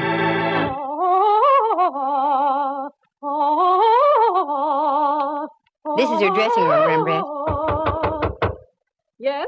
Hello, Dorothy. This is Candy Matson. I have a friend with me. Oh, do come in, please, Candy. Candy, how are you? Couldn't be better. Dorothy, may I present Mr. Watson? Rembrandt, this is Miss Warrenshould. I'm delighted. You're in magnificent voice tonight, dear. Thank you. Sit down, won't you? I've only a moment. We're rehearsing some of the scenes in Faust tonight. Rehearsing after a full evening's performance? It has to be done, Candy. Our baritone disappeared. We've had to replace him with a new man. Yes, I know. By the way, Dorothy, I heard you on your Standard Hour broadcast a few weeks ago. It was a wonderful performance. I'm glad you liked it, Candy. I always look forward to those. What are your plans, Dorothy? Well, the season closes here, and then we open in Los Angeles. Oh, yes, of course. Excuse me. Mm-hmm. Come in. Oh, I'm sorry. I didn't know you had guests. That's all right. Oh, Candy, I'd like to introduce Rolf Herberts. This is Miss Matson and Mr. Watson. It's nice to know you. Mr. Herberts is our new baritone. Oh, yes. That's why we're rehearsing tonight. I won't take any more of your time, Dorothy. I just thought we'd save a few moments of rehearsal if I told you that I don't move in that last scene. I sing upstage. That will leave you free to take as much stage as you like. Fine, Rolf. That will save time. Thanks. Oh, not at all. Glad to have met you, Miss Matson, Mr. Watson. Nice to have met you, sir. See you on stage, Dorothy. Yes, Rolf. Rolf has a wonderful voice, and he's a good actor, too. You know, I think he'll be even better than Salavini. I've seen him before. Oh, yes, he's been in pictures and on the concert stage, and in opera, too, but he's never really had a good break. This might be it. Uh-oh, that's it, Candy. I'm sorry, but I'll have to leave. Certainly, Dorothy. Say, why don't you stand in the wings? You can watch the rehearsal if you'd like. Oh, I'd love it. Come on, then. Follow me.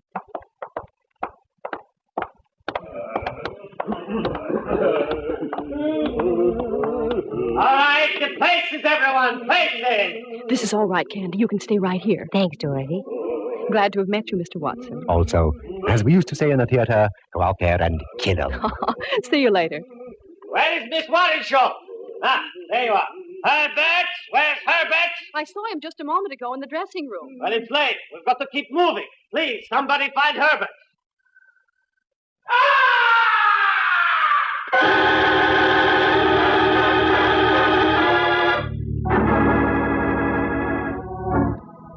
From way up in the heights of the stage, the opera house was pierced with a blood-curdling scream. That was no ordinary scream. It was the scream of death. You wait here, Rembrandt. Keep your eyes open. I'm going up to have a look. That scream wasn't in the score of Faust.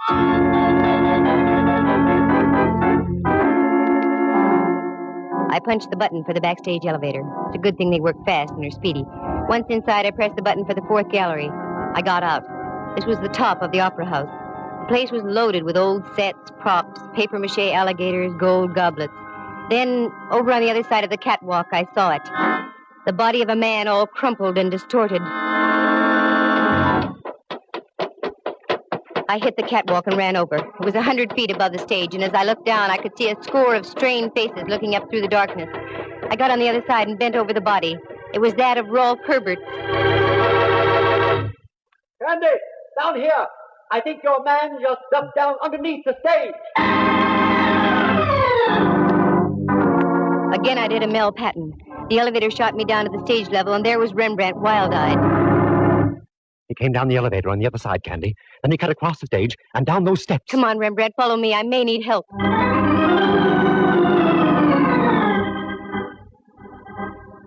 We ran down the steps and into the bowels of the stage. It looked like a nightmare, a myriad of cross beams of steel for the rising stages. We cleared those and went around by the chorus dressing rooms. There was only one out. I remembered it. A door over in the corner, very seldom used, but it was open. It led into a long tunnel with giant steam pipes running overhead and to the right. This went underground over to the Veterans Building. Down by your feet, there's a stream of water flowing in a trough. It's the old Hayes Valley Creek. Our killer decidedly knew his opera house. As we entered the tunnel, I could see him up ahead running like crazy, so we took off after him. We made the other side, and it breaks into a big engine room. As we came into the opening, I looked around. The engineer was lying on the floor out like a light, blood spurting from his scalp. Then I glanced up. There was another door. This led into the Veterans Building itself and an avenue of escape onto Van Ness. I ran up. Then as we got into the long corridor, I saw Martinello breaking for the door. Stop! Stop, Martinello! Stop! You think I am a fool? I do if you don't stop. Try and get me. Okay, pal. You asked for it.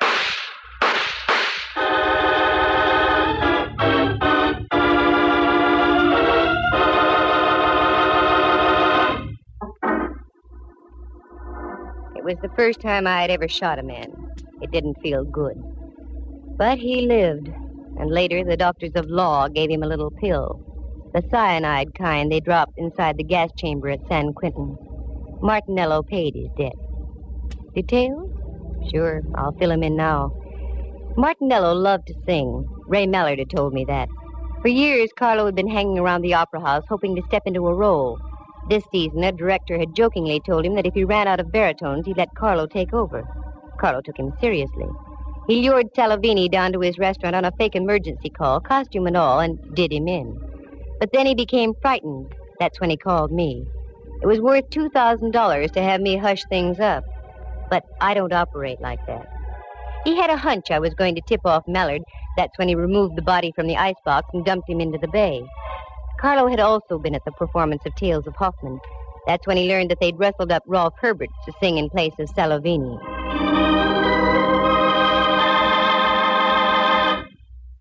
By this time, Martinello was obsessed with the idea of singing in the opera house and wouldn't stop at anything. Right after Herberts left Warrenshold's dressing room, he managed to get Herberts into the elevator and up to the fourth gallery behind the stage.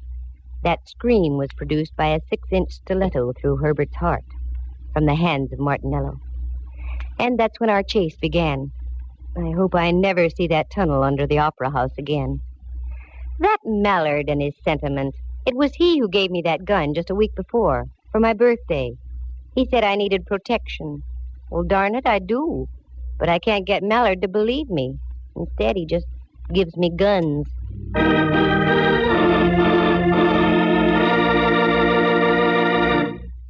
Listen again at this same time next week.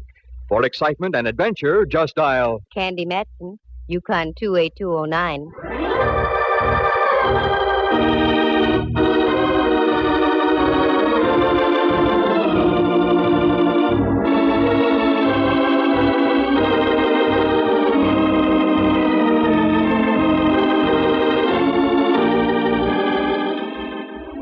Heard tonight were Harry Bechtel as Ralph Herbert, Jerry Walter as Carlo Martinello.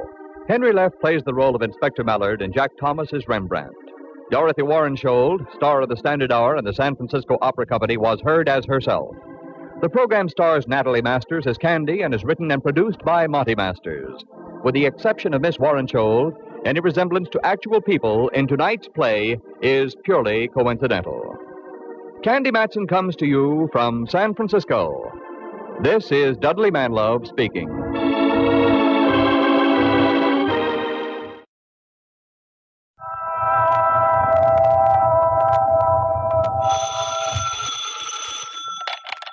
Hello, Yukon 28209. Yes, this is Candy Matson.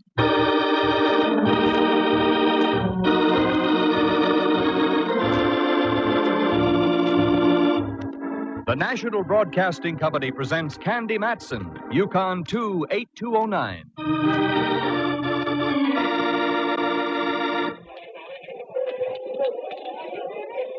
Candy, over here. What? Why, Myra Fisher. What are you doing here in a department store with your work clothes on? I work here, dear. I'm a wage slave. Well, I must say on you it looks good. What do you slave at? I'm head of advertising and promotion. Well, quite a spot, hey, girl? Well, it was until this morning. Oh? Now my neck is in the fire. What'd you do? Forget to proofread one of your ads? Nothing so trivial, dear, believe me. But am I glad to have bumped into you? Maybe you'll change your mind when I tell you I've been shoplifting. No, I'm serious, Candy. Could you spare a moment and come on up to my office? Why, sure. And wipe that frown from off your brow. It's wrinkling your makeup. Well, yours would wrinkle, too, if you had a missing Santa Claus helper on your hands. Well, now, there's a situation. And it almost broke Candy Matson's heart when someone told her there was no Santa Claus's helper, one Jack Frost. Listen, here she is now to tell you about it. That's right, what the man said. I ran into a deal where we had a missing Santa Claus helper, Jack Frost. The gent with the icicles was supposed to talk to the tiny tots at the Brownstone, one of San Francisco's larger and classier department stores. I'd gone down there that afternoon shopping. I wanted a bow tie for my old pal Inspector Ray Mallard of the San Francisco Police Department. A bow tie that lit up and spelled Cossack when you pressed the button on the battery. That was when I bumped into this gal, Myra Fisher. We went up to her office on the 6th floor, and she sat me down. Cigaretted me, too. You think I'm fooling about this Jack Frost thing, don't you, Candy? Well, now, look, dear, we all have our little peccadillos. Yours just merely happens to be a missing Jack Frost. You'll get over it. I refrain from hurling this ashtray at you, Candy, only because of our long acquaintance. Good. Now listen to me. We've had a Santa Claus helper here for almost a month, and a darn good one. The kids were crazy about him. This morning, he didn't show. You don't suppose Jackie boy got in the mood and caught the Christmas spirit, do you? The kind that comes in pints? No, he wasn't that sort of Joe. Well, your answer's simple. Hire a new one. They're hired through an agency. I called the one we do business with, and they're fresh out of Jack Frost. And I've got to get one, Candy. Otherwise, I come down 10 notches in the opinion of the brass. I don't want you to think I'm unsympathetic, Myra, but what can I do? Well, you get around. You know people. Find me somebody. Anybody who'll take over the job of being Jack Frost. Well, okay. I'll do the best I can, Myra. Candy, you're a dear. Yeah, one of Santa's dears. Okay, I'll try and find you a Jack Frost, Myra, but don't hold it against me if he turns out to look more like Humpty Dumpty.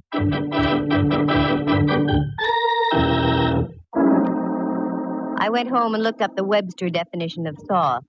It said soft, easily yielding to pressure. That was me, Candy Matson, girl dope. Here I had all my Christmas shopping to do, and I agreed to find a substitute for Jack Frost. I had no idea where to start. So I changed into something red and green for a stop and go, also for Christmas, and went over to see my friendly advisor, Rembrandt Watson. Rembrandt is a photographer, and excellent, too, now that he doesn't have the sherry shivers or the pork palsies. He lives on California Street, just kitten rompers from Old St. Mary's, with a statue of Sun Yat-sen for company in a park next door. Candy doll, how delightful. Do come in, won't you? Thanks, Rembrandt. Oh, Pet, you're acquainted with my friend Diogenes Murphy, aren't you? Oh, yes. Hello again, Mr. Murphy. Well, good afternoon, lad. You look prettier than you did the last time I saw you. Uh-oh, here comes the blarney. Young lady, Diogenes Murphy, the honest Irishman, never says a word he doesn't mean. Now, how do you think I managed to sell so many used cars at my place out on Van Ness Avenue? Because you're an honest Irishman. Oh, you're so right, lad. Incidentally, if you need a good car, I can get you one at a very reasonable... Diogenes? Oh, sorry, I got carried away. I didn't mean to barge in on you like this, Rembrandt. Don't be ridiculous, dear. No, don't be. Think nothing of it, lad. I'm on my way now. Rembrandt and I were only discussing the situation of the world. And to what conclusion did you come? It stinks. The bottom of the afternoon to the both of you. Oh, he's quite a boy. Yes, I'm very fond of Diogenes. What brings you around this way, dear? Jack Frost. Yes. Now, getting on with our conversation, what brings you around this way, dear? Jack Frost. Maybe the needle's bad. Shall we try again? I know how you feel. I reacted the same way myself. I'll give you the pocket-sized edition. The brownstone department store is without a Santa Claus helper, Jack Frost. He didn't show up for work this morning. I said I'd find him a new one. Well, that's very sweet of you, Dove. Very dumb of me, Dove. I know of only one character who even remotely looks like Jack Frost. I met him up in Alaska when I was traveling with the USO. Won't do you much good down here, will it? No, that's why I came to see you, Rembrandt. Don't you keep a cross file on models you've used in photography? As a matter of fact, I do. Here in this little book. Let's see. Men, thin, extremely. I have just one, Pietro Tarantello. Would you care for a Sicilian Jack Frost? In Sicily, yes. Hey, what's that? Where? On that chair next to you. Oh, that's the afternoon paper, dear. Diogenes left it, I imagine. Yes, but on the front page. Here's the whole story about the missing Jack Frost on the front page. Ooh, what he got in his Christmas stocking.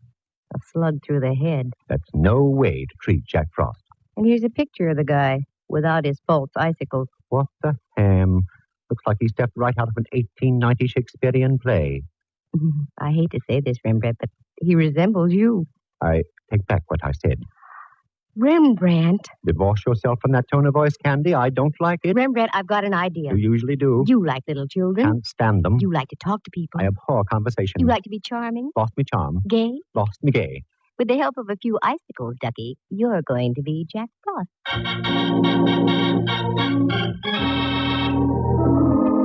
Rembrandt fought, he argued, he paced the floor, he had the vapors, he fainted. I brought him to. I won the argument. I got my friend Myra Fisher on the phone and informed her that one R. Watson would assume the role of Jolly Jack Frost on the morrow. She was delighted. I couldn't say the same for Rembrandt. Then I went home. I was greeted by a sound very much like that of a phone ringing. Using my keen instincts, I figured it was the phone. It was. Hello, Candy Matson. How do you do, Miss Matson? Allow me to introduce myself. Allowed. My name is Burke, Prentice Burke. I'm the first assistant vice president of the Brownstone. Brownstone. Oh, yes, that's a store of some kind, isn't it? Yes. Now, the reason for my call. There has been, shall I say, a rather unfortunate occurrence in our store today. So I read. I need the help of a professional sleuth. You were highly recommended by the head of our advertising department, Miss Myra Fisher. Aha, the thick plotting.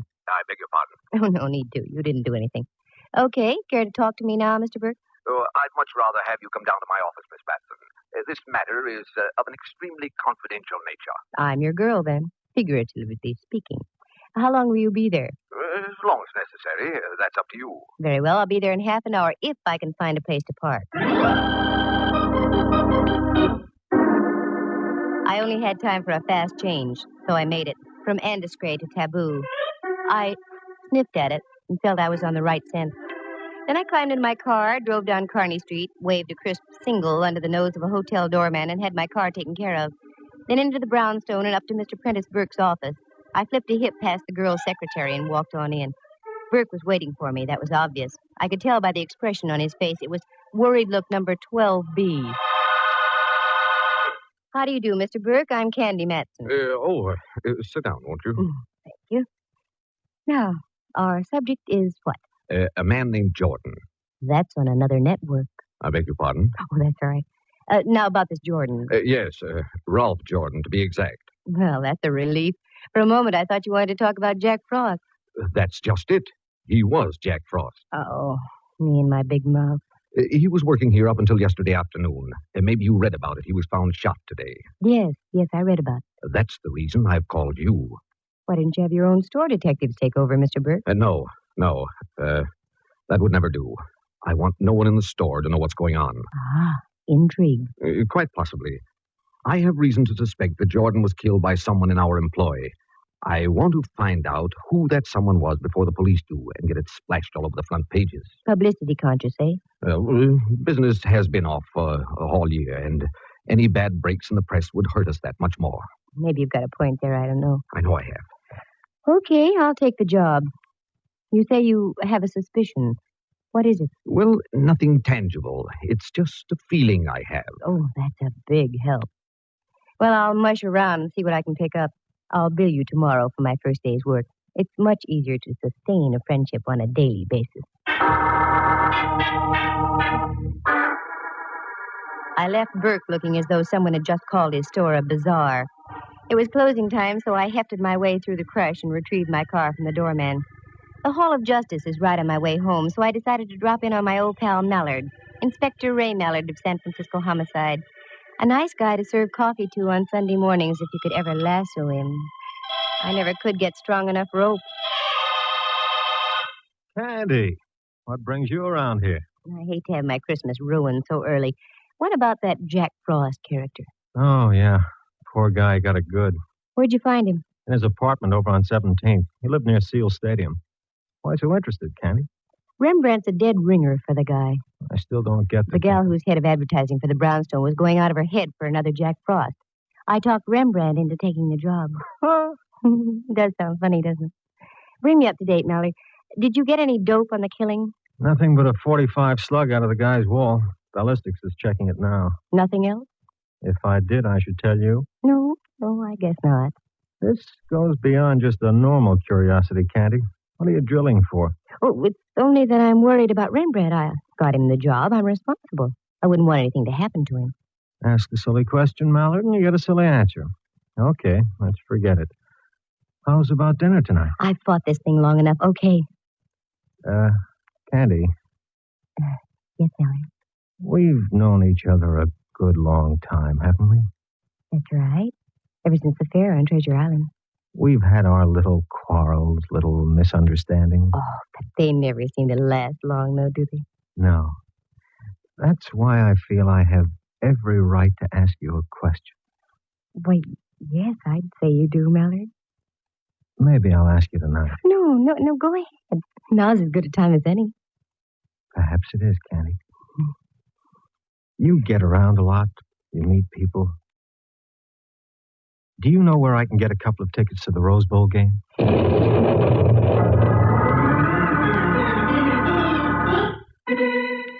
My brain lit up like a Roman candle. I stormed for the door, turned back, stood there, my jaw waggling helplessly. Then I stuck my tongue out at Mallard and left. It was the only thing I could think of doing. Oh, he can make me so mad. But inside half an hour after I got home, I started to laugh. Felt much better. Just as I was puttering around getting ready, the apartment buzzer buzzed. That Mallard, much too early. But I was wrong. It wasn't Mallard. Well, Myra, what a surprise. Do come in, won't you? No, thanks, Candy. A friend of mine's waiting in his car outside. He's driving me home. Oh, I'm sorry. You can't stay for a moment? So, my dear, I just dropped by to leave this. Merely a little token of thanks for getting me off the hook. Oh, Myra, there wasn't any need to do that. Just a few pair of old stockings, dear. Getting me my new Jack Frost means more than you know. Here, please take them, along with my very deepest thanks. Thanks so much. A girl can always use them. Are you all set with my friend, Mr. Watson? Oh, yes. He came in this afternoon and filled out his withholding tax and so on. Very nice. I think you'll find him very efficient, Myra. Oh, what's the matter? Pardon me. I didn't mean to frighten you. Oh, Mallard. Silly of me. I must have jumped a foot. Oh, that's all right. He frightens me, too. Myra, I'd like to have you meet Inspector Mallard. Inspector, Miss Fisher. How do you do? Oh, fine, thank you, now that I've caught my breath. Do forgive me, Candy, but I must rush. See you soon, I hope. Tomorrow, Myra. I'll be down to see how my lad's doing as Jack Frost. Thanks for the stockings. Well, aren't you going to invite me in? No, I'm not. Here's my coat right here. What's our hurry? Come on, let's go. I'm starved. I thought we could have a cocktail here before we left. You thought wrong. 2 tickets to the Rose Bowl. From now on, you earn your cocktails, Mallard.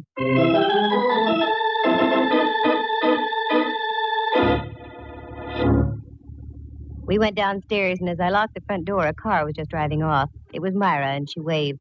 And driving, if these tired old eyes hadn't deceived me, was Mr. Prentice Burke, vice president of the Brownstone. Well. Oh, well. Mallard and I climbed into our car and drove out to the Cliff House. It was that kind of an evening.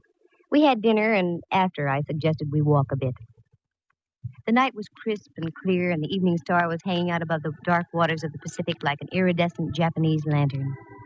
We cut across a little road above Sutro Baths, where an old car barn had once stood, and worked our way over the cliffs and stood high above Land's End. It was exhilarating.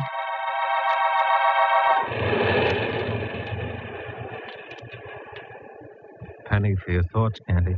Inflation is still here. All right, make it 2 pennies. Well, I was just thinking, Mallard, dear, when you see a star in the sky, soft water below, feel Christmas in the air, how can there be violence in the world? An age-old question, pal. One I can't answer. I'm too small. Hey, you're cold.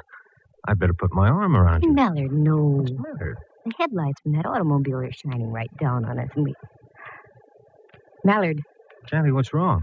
Got your flashlight with you? Sure. Also my gun and my handcuffs. Anything else we need? A mortar, maybe? The lights from that car. They shone on something. Down there, under that tree. Oh, Candy, just for once, can't you stop digging up a mystery? Be human? I am being human. Come on, Mallard. I want to see what's under that tree.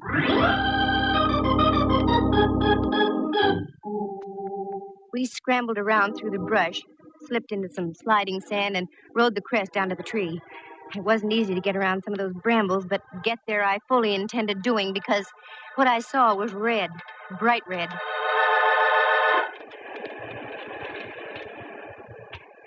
You okay, Candy? Nothing that a new pair of nylons won't fix. Shoot the flashlight over this way a bit, Mallard. There. That's it. Now, do you think I'm dreaming things up? What is it? Wait till I hold it up. Wow. Looks like some kind of a costume. Right. And look, if those aren't bloodstains, I'm a Labrador retriever. No, you're Candy Matson. Those are bloodstains. How was your boy dressed when you found him? Torn slacks, sweater, shoes, no socks. This was most likely his costume, then. Yeah. Don't move around too much, Candy. I want to have a good look at the ground. Hey, what are you doing down there? Who's that? The police. Now get up here and don't try any tricks. That's all right, officer. This is Inspector Mallard. Homicide. Oh, sorry, Inspector. That's all right. Stay right where you are. We'll be right up. Now, this is a break, Candy. I want you to drive me to a phone. I'll leave the officer here to guard the place. You can go home. I've got work to do here, okay? Yeah, sure. For once, we had dinner before you had a chance to break the date.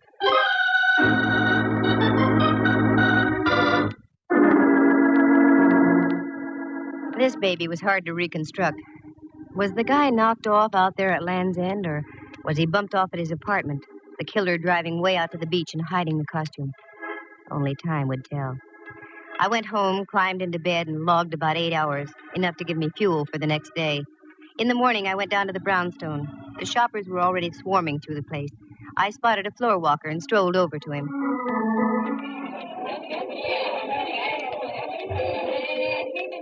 Pardon me, sir. I said, pardon me, sir. I'm very busy, young lady. Make it as brief as possible. You do work here, don't you? Of course. You are the floor walker assigned to this section? That is correct. Come to the point, please. Of all the... Well, I've a good mind to report you. As you wish. As I said, I'm very busy. Now, what is it you wanted to know? The words are like gall in my mouth now, but where do I find Jack Frost? Right over there, in the back, 2 aisles over. Thank you. Not at all. Very much. Of all the high-handed characters, people like that make me steam. I was getting up a full head of dander, but it simmered out before I had a chance to boil over. Because as I rounded a corner, I saw Frosty Boy, or Rembrandt, if you choose, up on his platform with the cutest little blonde kid sitting in his lap. Well. Look who we have here. A great big boy. Hello there, son. Hello, Jack Frost. What is your name? Topper. Topper. My, what a fine name. How old are you, Topper? 5.5. 5.5. Well, you must go to school, Topper. Which one? Garfield. Garfield. That's a good school. Now, tell me, what would you like to have me tell Santa Claus to bring you for Christmas, Topper? An electric train and a baseball bat And I like to be in the sales for Lefty O'Doul. Well, I'll see what I can do to arrange that, Topper. I'll tell Santa Claus. Bye now. Goodbye, and thank you, and Merry Christmas. I hope you can make the boy's wish come true. O'Doul could use him. Candy, I'm so glad you're here, Dove. Duck around into the back room for a moment. I've got to talk to you. Aren't you working, Frosty boy? I got 10 minutes off every hour. I'll take the break now. Right around there, Candy. Okay, I'll see you in a moment.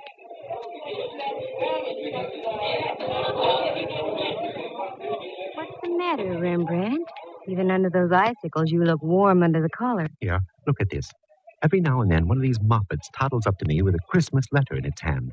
A little red-headed girl handed me this about half an hour ago. I've been shaking ever since. Let me see. Dear Jack Frost, a word to the wise is sufficient. When you take your lunch hour, keep on going. Don't come back. Otherwise, you'll meet the same fate as your predecessor. Just about what I expected. Candy, you mean to say that you're deliberately using me as a sacrificial lamb? By no means, Ducky. Go ahead, take your lunch. Then do as the note says. Keep on going. As a matter of fact, why don't you take off now? I'll meet you at your place in about an hour. It's the best news I've heard since Nelson's victory at Trafalgar.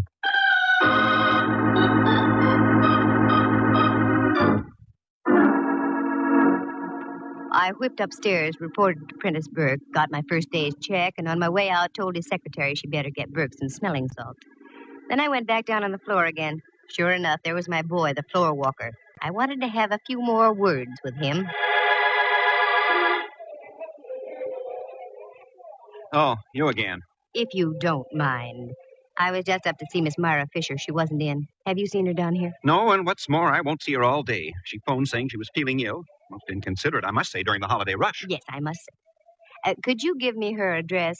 She's a friend of mine. I've got to see her. Her address? Why, yes. I write it down here on one of my cards for you. Myra Fisher, 227F, Union Street. There. Thank you. You're so kind.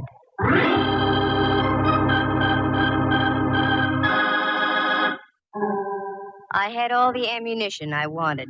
A check signed by Burke and a card written by the floor walker. His name was Simon Liggett. With that, I ducked into a phone booth and called Mallard. Homicide, Mallard speaking. Good boy. This is Candy. What did you find out at Land's End last night? A couple of very juicy footprints. They give us nothing. Did you make any casts of them? Why, sure. Mind if I borrow a couple of them for a few hours, Mallard? Well, I don't see how it will hurt. Sure, okay. Thanks, Mallard, dear. I'll be by in a moment. And I want to borrow you, too.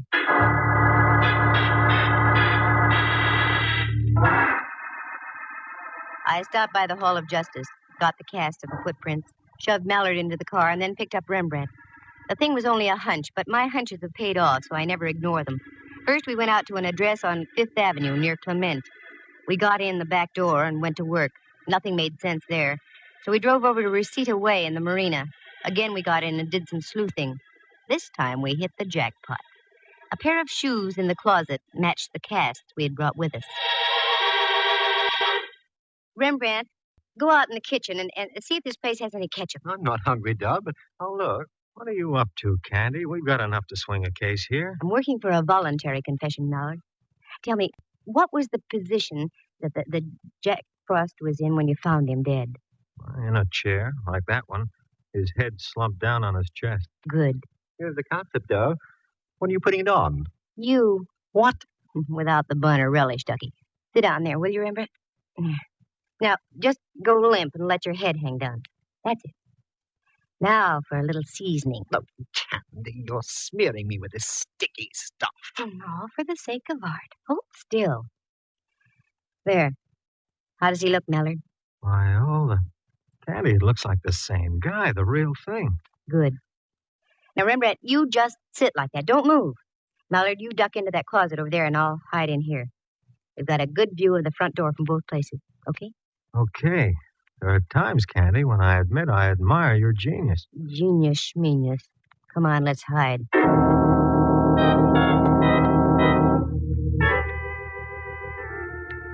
The golden shafts of sun splashing in through the window from the ocean slowly turned pink, then purple, and into twilight.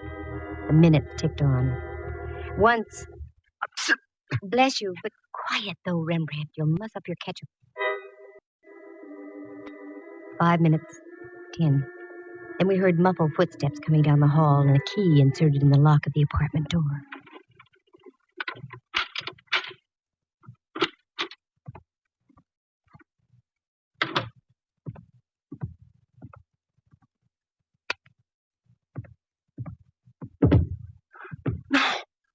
Oh, no. It can't be. The old fool I killed. No. Okay, buddy, that'll be about enough. Oh, no. Get him, Mallard. He's ducking. I'll get him. Nice tackle, Mallard. All right, Mac. You going to remain peaceful, or do I have to give you a little tap? No. I'll be quiet. You got me. I did it. I did it to both of them. I killed them. I killed them. I killed both of them. Both of them? Yeah. Look behind the sofa. The sofa. The girl. Jack Frost. The sofa. The sofa? Right behind the sofa. Wait a minute, Mallard. I had to do it. I couldn't. Oh. But they were going to do it. Oh, Mallard. More trouble, Candy? I killed both of them. I'm glad I Yes. An old friend of mine. The late Myra Fisher.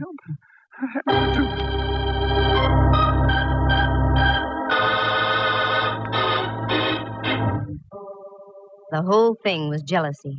Not the jealousy of a man for a woman, but the jealousy of a man for a job. Simon Liggett had been with the Brownstone for almost 20 years. He'd worked himself up from the stock boy to a place where he'd been promised the job of head of advertising and promotion. He almost got it, except at the last moment, Prentice Burke gave the position to Myra Fisher. That had only been 2 weeks before. He knew that Myra was on a probationary term, so he did everything he could to undermine her. Little things like changing ad copy, sending out false stories to newspapers. He figured that if he could keep the store without a Santa Claus helper, he'd break Myra's back and get the job by the first of the year. He paid a visit to the first Jack Frost and tried to bribe him into quitting, but the guy would have none of it. There was a struggle. Liggett lost his head and whipped out a gun and shot him. He was still in his costume, so Liggett stripped him, put some old clothes on him, drove out to Land's End, and ditched his costume. Then he felt sure there would be no Jack Frost the next day. But that's when Myra met me, and I talked Rembrandt into taking over. By this time, Liggett was in a frenzy and would stop at nothing. He trailed Myra and Burke to Myra's home, killed her, took her body over to his place, and ditched it behind the sofa.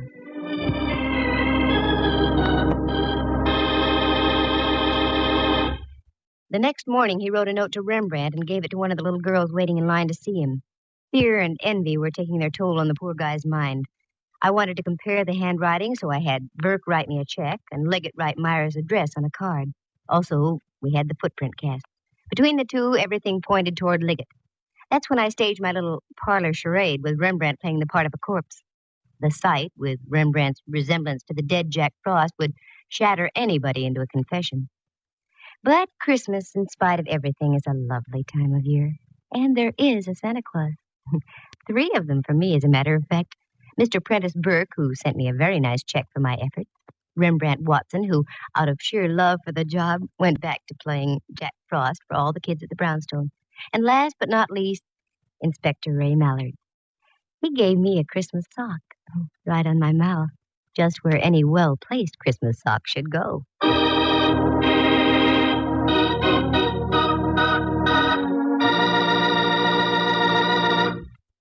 Listen again next week at this same time. For excitement and adventure, just dial Candy Matson, and a Merry Christmas to you all. Yukon 28209.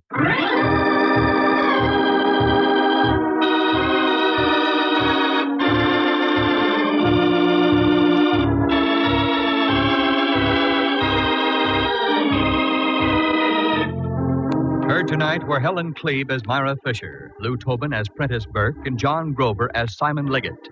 Jack Thomas plays the role of Rembrandt Watson, and Henry Leff is heard as Inspector Mallard. The program stars Natalie Masters as Candy and is written and produced by Monty Masters. Sound effects were created by Bill Brownell and Jay Rendon. Eloise Rowan is heard at the organ. The characters in tonight's story are entirely fictitious, with the exception of the part of Topper, which was played by himself.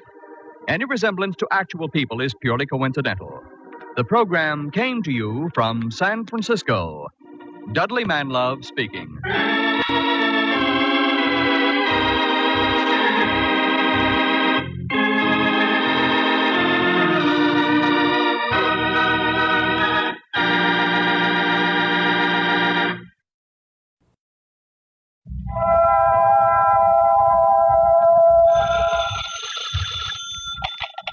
Hello, Yukon 28209. Yes, this is Candy Matson.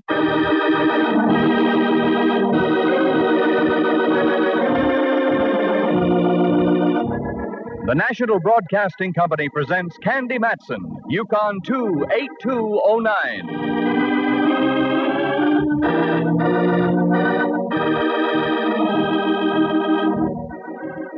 This is the start of a mystery. Our main character is a San Francisco girl detective, Candy Matson. There are others in the show, too. An Inspector Mallard, a gent who calls himself Rembrandt Watson, a cowboy, a dude ranch owner, and a gal the casting agency assured us was a dowager, slightly boozy. There are a few other voices along the way, too. I think that has all the makings of a good mystery show, don't you? Well, let's go on from here and find out. So, here's Candy Matson. Like the man just said, this is the start of a mystery. Christmas had me completely tuckered out. No one had invited me to the Rose Bowl game or what the East-West keys are, so I decided to make like a bear and hibernate over New Year's. It worked out perfectly because, as my old friend Rembrandt Watson put it, You wish to greet 1950 in some remote spot? Is that the idea, Dove? That's the idea, Ducky. I have the perfect place for you. A dude ranch, reasonable, just on the other side of Sonoma, in the Valley of the Moon. Valley of the Moon. New Year's Eve in the Valley of the Moon. Rembrandt, that sends me. Good. Maybe it can send us both. I have a commission to take some pictures up there for a brochure they're putting out. I have to be there tomorrow afternoon. Yes? I see you're nibbling at the bait. I shall be blunt. Why don't you drive me up? You've won your point. I'll pick you up tomorrow at what time? Let us be spectacular and say high noon. High noon. And do bring some cash, will you, girl? I'm a little short. I thought you were going up there on a commission. Yes, I am. But they have some simply divine one-arm devices. And? And there goes me commission. Naturally, a girl has to look right to welcome in the new year. That gave me the perfect excuse to squander a few hard-earned dollars and cents on some lovely clothes that didn't make sense but cost dollars. The afternoon was aging gracefully, a little gray here and a wrinkle or two there. So I stopped for a parfait, very dry and no olive. With that mission accomplished, I headed back over Kearny Street, and as I wheeled past Portsmouth Square and the Hall of Justice, I realized I hadn't seen my chum Mallard in quite some time. Inspector Ray Mallard of San Francisco Homicide. A very smart cop who can smell a clue a mile away. But when it comes to me, he very conveniently carries his own fog around. Well, Candy, my little cupcake. Mallard, dear, you called me your little cupcake. Sure, it's still the Christmas season. Let's be charitable, I always say. What do you always say? In a situation like this, nothing. I just exude a stream of steam from the top of my head. Very cute. What brings you around our boarding house? You, darn it. I thought you might like to know I'm going away for a week. What did they get you on? Petty theft? Yeah, and they got me as I tried to make my getaway on a tricycle. But for your information, Inspector, I'm spending my New Year's Eve up in the Valley of the Moon. Oh, want to get away from it all, huh? That's right. You in particular. In that case, may I get you a midwinter vacation off to a flying start? You can try. How? I'm not working tonight. How's about a movie? You've got yourself a date. What's playing? Tex A-Cup. That's what I thought. Where's Tex and his faithful horse Mustard playing this time? Oh, at the Plaza. And the pictures of Pip, too. I'll bet. I read all about it. Yeah. Hot lead over Laredo. Look, here's the ad in the paper. Oh, I can't wait to see it. Show me. There. Yeah. A searing epic of the West's wild grandeur. Men as rugged as the mountains. Oui. A singing saga of scorching bullets, strumming guitars, and supple senoritas. And starring the champ of the Cowboys, Tex A-Cup. Now, what more can one ask in a motion picture? Popcorn. Oh, we'll have that, too. I went home, did some packing for the trip the next day, fixed something to eat, and then changed into my spurs that jingle-jangle for Tex A-Cup. Mallard arrived, we took off. We got to the early show, so we managed to get some good seats. Of course, he wasn't kidding about the popcorn. He got a great big bag of that. We fumbled our way down the darkened aisle and found a place to sit. The movie was almost over. Tex, the whole thing looks like a gosh dang frame up to me. They must have snuck off with them head of cattle and over into Inyo. Yep, I reckon. Here, Candy. These seats are okay. They must have gone that way, all right. Sure. Only one thing.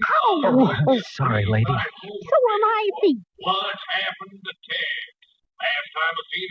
see you're okay. Oh, have some popcorn? No. I wonder where the sheriff is. He said he was going to be riding by directly. What? I said sure is good popcorn. Oh, Sure you don't want some? what? I said, are you sure you don't want some popcorn? I keep saying no. No, thank you. I don't want any popcorn, Laura, dear. If you'll pardon me, I'm going home and catch this on television. Like singing, not with Tess missing this way. I understand your feeling all about it.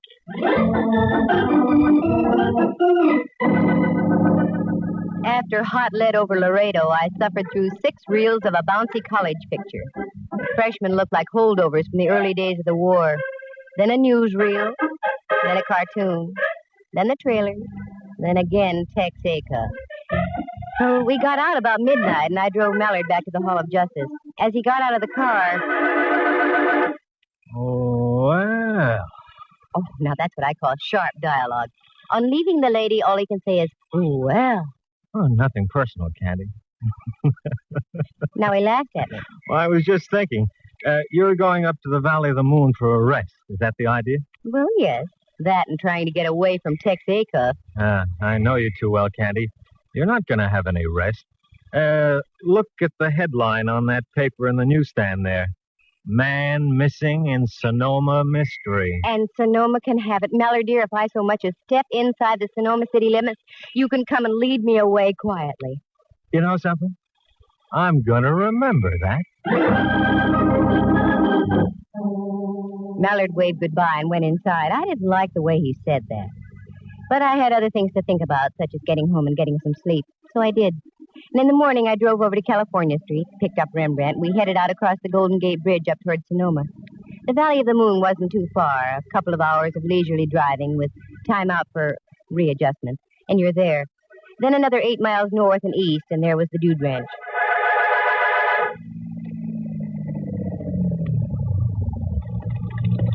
This is it, dear. What do you think of it? Perfect, just perfect. Why, Rembrandt, dear, it's a real ranch. Of course, Dove, a going concern. They only take in guests as a sideline. Oh, here comes a man. I imagine that's Mr. Lawrence, the owner. Oh, well, I'll shut off the motor. Good morning. How do you do, sir? Would you be Mr. Lawrence, perchance? Yes, and you? Watson, Rembrandt Watson. I'm here to take some pictures for you as we discussed via the Bell system. Oh, yes, Watson. Right on time. That's good. Oh, Candy, may I present Mr. Lawrence, owner of the Double L, Miss Matson.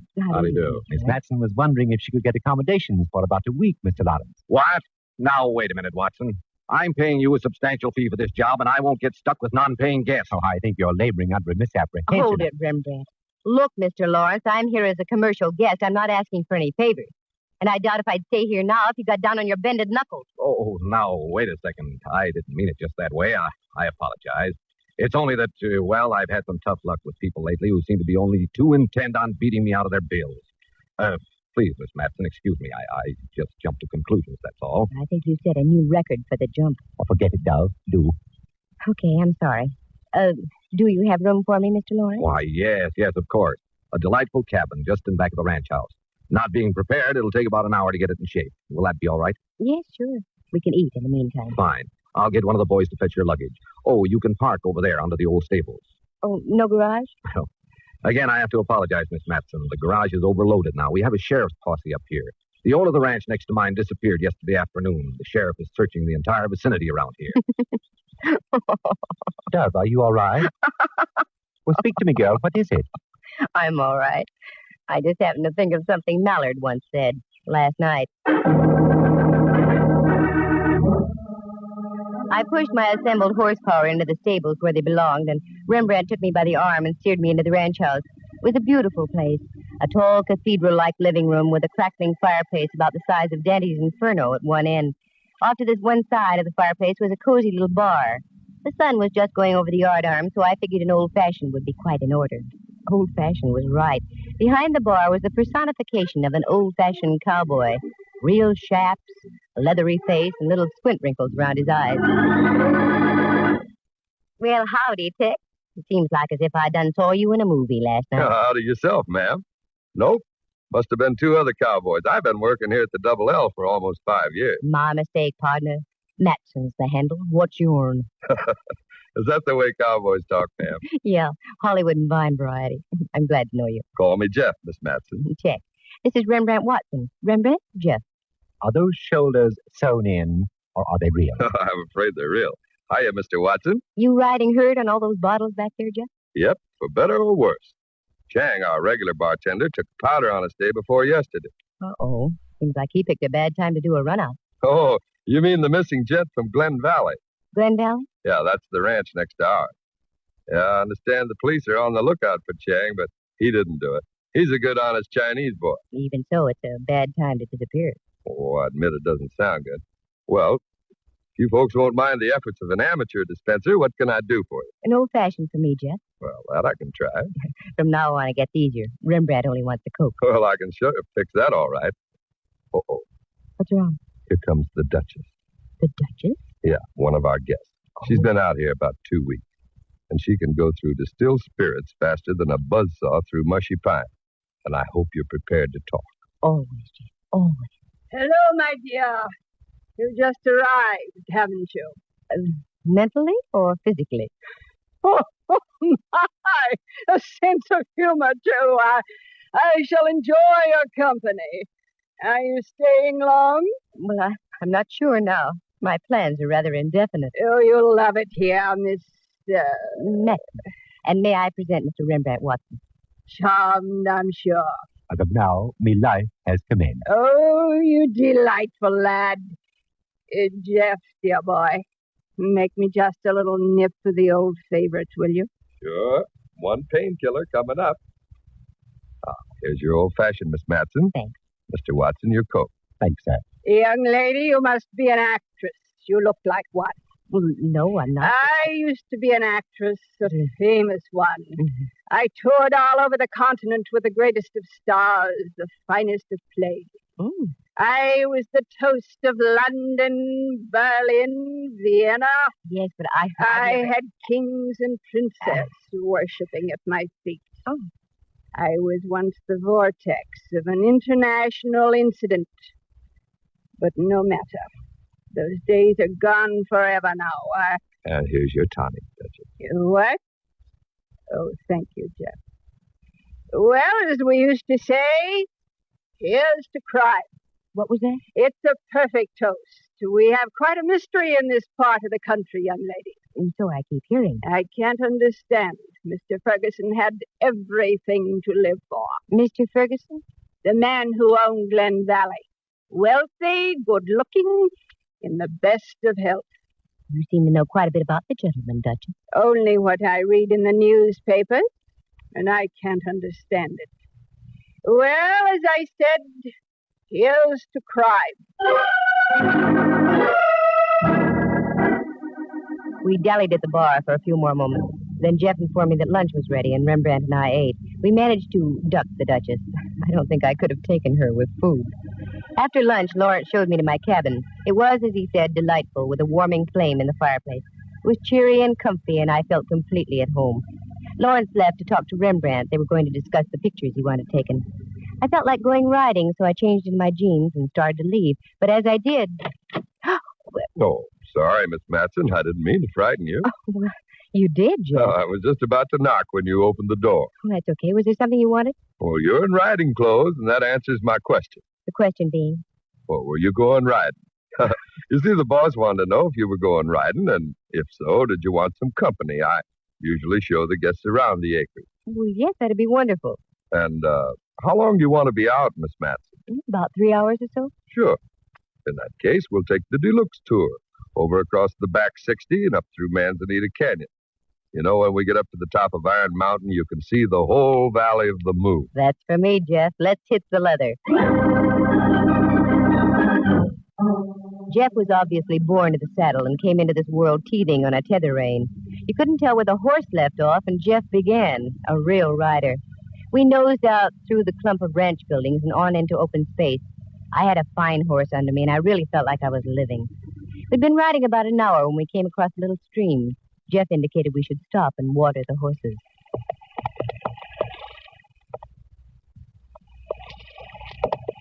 How long have you been a cowboy, Jeff? Oh, about as long as I can remember. Round here? No, up around Montana. Then little by little, I gradually drifted further west. Hit upon the Valley of the Moon about 5 years ago. Fell in love with it. I've been here ever since. Reckon I'll stay here, too. No, I don't blame you. Excuse me if I seem to be full of questions, Jeff. Well, that's what I'm here for, ma'am. Good. Because I've got a couple more. What's up that little draw there on the other side of the creek? Nothing but a tangle of manzanita. Scrub oak and brush. Pretty hard to get through there, Hard. It's impossible. Well, I've seen chipmunks get fouled up in that draw. Uh-huh. Then how come those boot prints are going right up there? Boot print?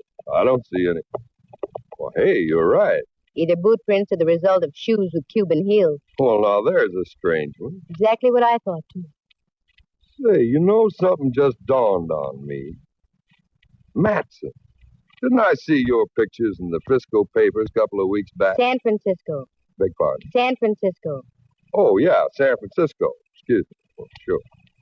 You know, the way you was asking those questions just now, it hit me.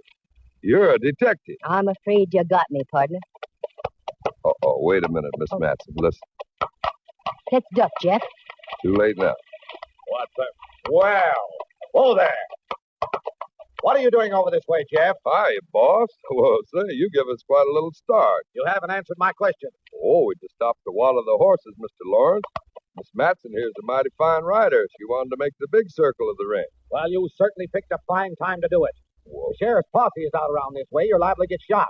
Now get back to the ranch, pronto. Just a moment, Mr. Lawrence. You've been uncivil ever since I got here, and I don't like to be dictated to. It's like being on board ship, Miss Matson. The captain is the law. I'm the owner of this property, and you'll do as I say. Now get moving, both of you. And if you don't like my attitude, you can leave any time you want. Leave? Now? Yes. Oh, no, Mr. Lawrence. I'm beginning to find your ranch extremely interesting.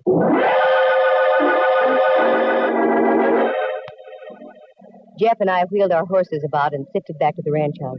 I looked back a couple of times, but there was no sign of Lawrence. I was mad, and Jeff must have sensed it because he was smart enough to keep his mouth closed.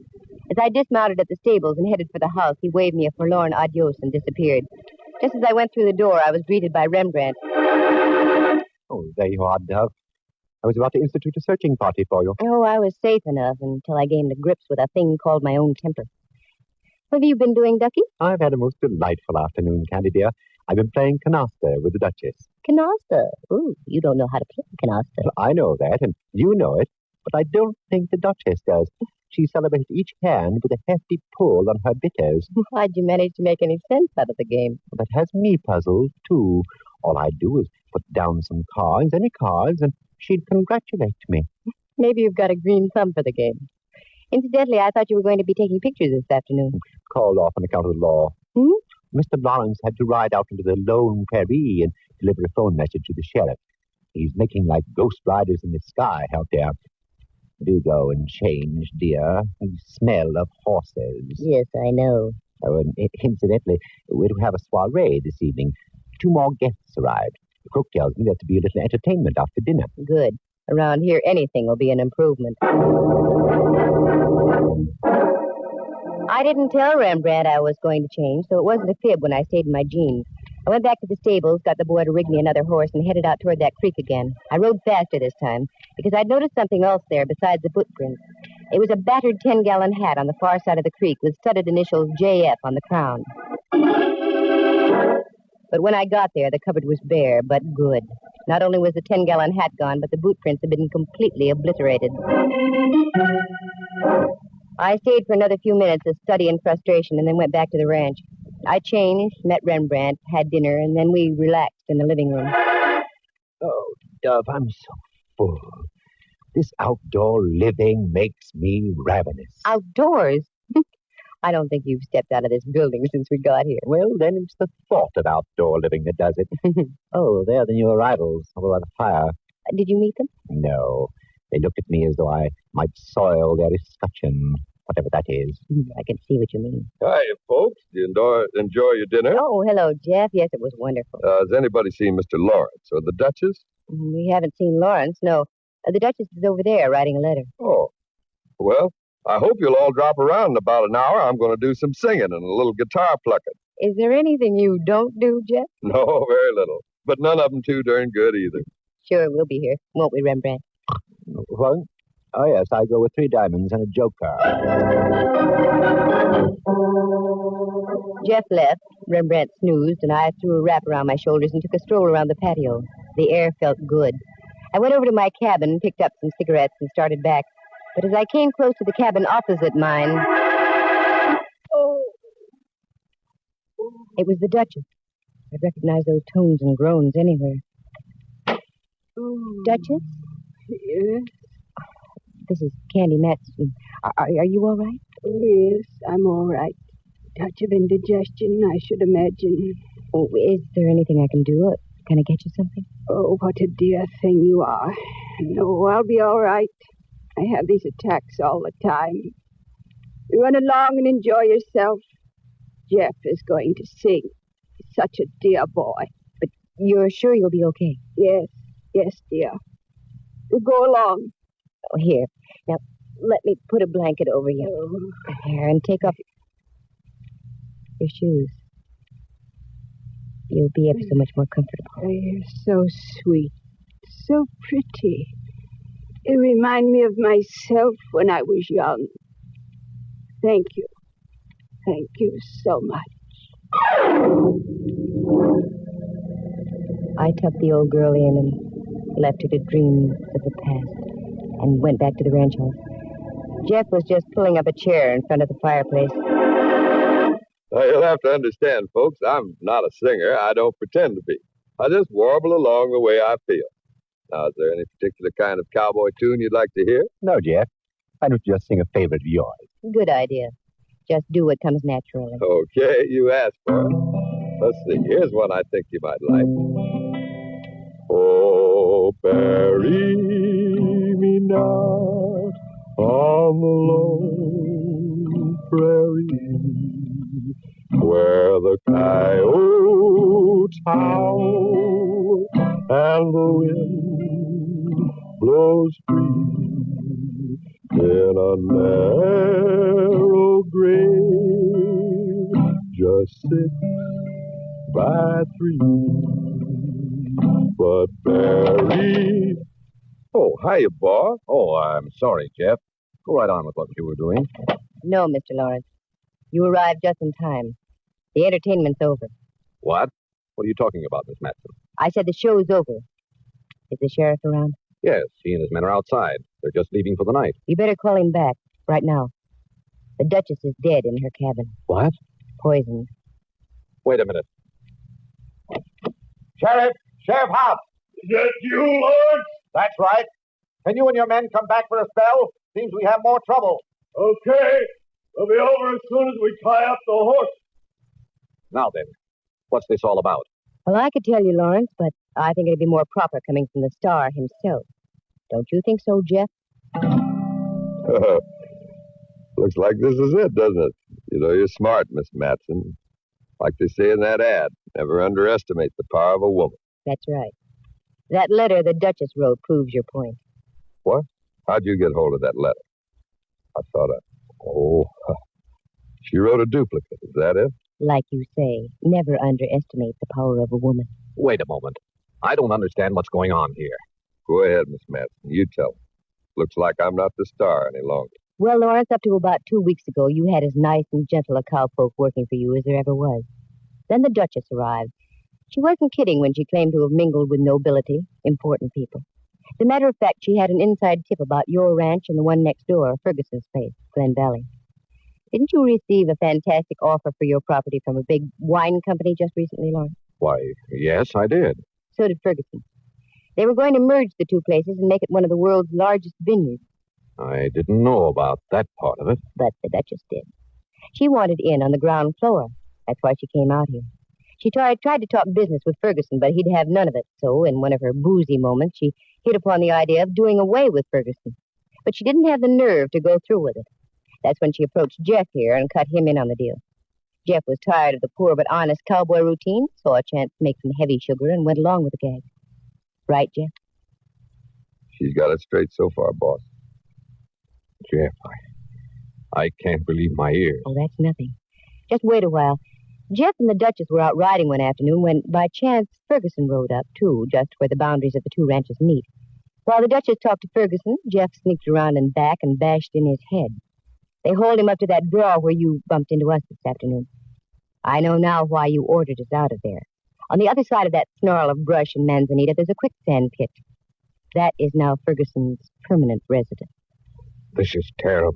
Terrible. In a hurry to dispose of your late neighbor, they left shoe prints along the bank of the creek. And they also overlooked Ferguson's hat with his initials on it. I'm mighty glad you came by when you did, Laura. After I had noticed the boot prints, I think Jeff was going to dump me into the quicksand, too. You're right again. After the boss sent us back in, I sort of figured to get you tonight instead. And then, Lawrence, you were going to be next. Because in your will, you had named Jeff as your sole heir. Is that right? That's right. I loved him like a son. Then the Duchess and Jeff could have swung a hard bargain with that wine outfit. All very smooth, except for one thing. One thing? I'm kind of curious about that one thing, Miss Matson. Alcohol, Jeff. It's not only lifting to begin with, but also acts as a depressing agent. The Duchess had been imbibing all day, and after dinner she arrived at that point of depression, realized what a horrible thing she had done, and she wrote the full story about the wine company and Jeff's duplicity, and made a copy. You were afraid of that yourself, Jeff. That's when you went out and slipped the old girl a lethal Mickey. I heard her groaning and went in to investigate. She said it was indigestion, but I knew differently. Her breath. And I knew, too, that she'd be dead within 5 minutes. Then I saw her shoes, Cuban heels with mud caked on the inner side of the arch. That's when I had a hunch the letter she was writing had a definite meaning. You overlooked it, Jeff. I found it. Where only a woman would think of looking. Tucked inside her bosom. I'm sorry, Lawrence. I had you figured wrong from the start. I was the one who was wrong. You aren't hard at all. You're soft as putty. Well, Jeff, here comes the sheriff. Yeah, so I see. Well, I'm ready for him. You can't beat a royal flush with a pair of deuces. Or should I say, dunces. Go. There won't be any fuss. And all of a sudden, it dawns on me. People should accept their lot. If you're born to be a cowboy, just stay a cowboy. And if you're born a millionaire, don't fight that either. Well, goodbye, Miss Matson. And I'm glad the boss happened along when he did, because I don't think quicksand would look good on me.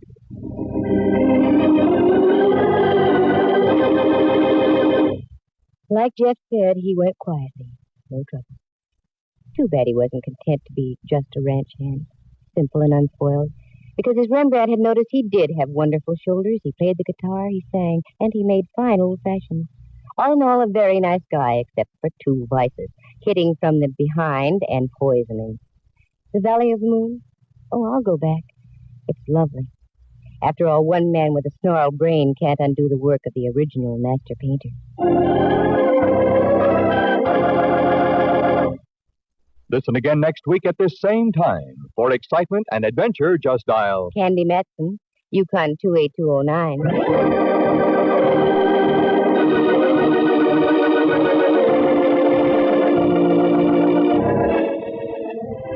Heard tonight were Helen Klebe as the Duchess, Lou Tobin as Lawrence, and Clancy Hayes as Jeff.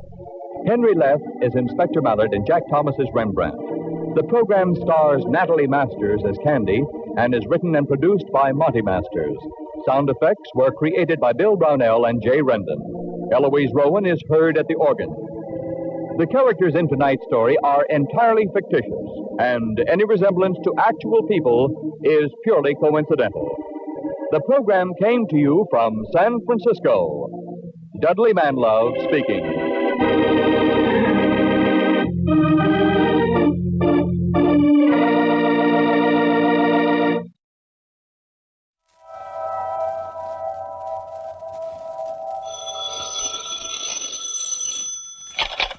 Hello, Yukon 28209. Yes, this is Candy Matson.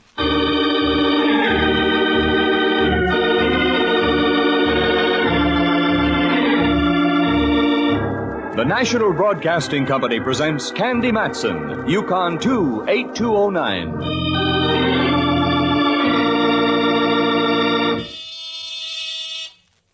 just a moment. Oh, people can barge in on you at the... Now, where's that... Oh, it's better than nothing. Wait a second. Hi, Candy. Well, Mallard, my favorite footflat. You caught me at the wrong time. Depends on your viewpoint. Shall I leave? No, come on in. What brings you up to Telegraph Hill, Mallard, dear? You? An interesting subject. Care for a drink? No, I'm on duty. You mean I'm being honored with an official call? Sort of. In that case, you can leave. No, seriously, Candy. You can help me if you will. Well, the mountain coming to the mountain. Oh, you're not so large. Now you can leave. Only kidding. Here's a pitch.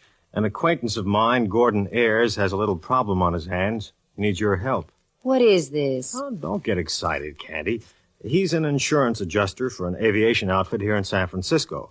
A couple of months ago, a guy and his wife took off in a private plane from one of those little airports down the peninsula and crashed. She burned to death. Ayers investigated and okayed the claim. A rather fancy amount. But his company doesn't like it. They don't think the crash was legit. It gets interesting. He has to prove he was right. He came to me. He wanted us to verify the facts. But we're the San Francisco police, and that's out of our jurisdiction. So? So, I mentioned you. Oh. He wants to meet you and have a little talk. If you can get the guy out of the soup, there's a nice little hunk of cabbage in it for you. Mallard, I'll take it, but there's something phony. How do you mean, Candy? This is the first time you've ever given me a helping hand in my private eyeing. Could be there's a reason. Could be a reason why I'm going to take the case, too. Must be the rabbit in me. I love to nibble on large hunks of cabbage.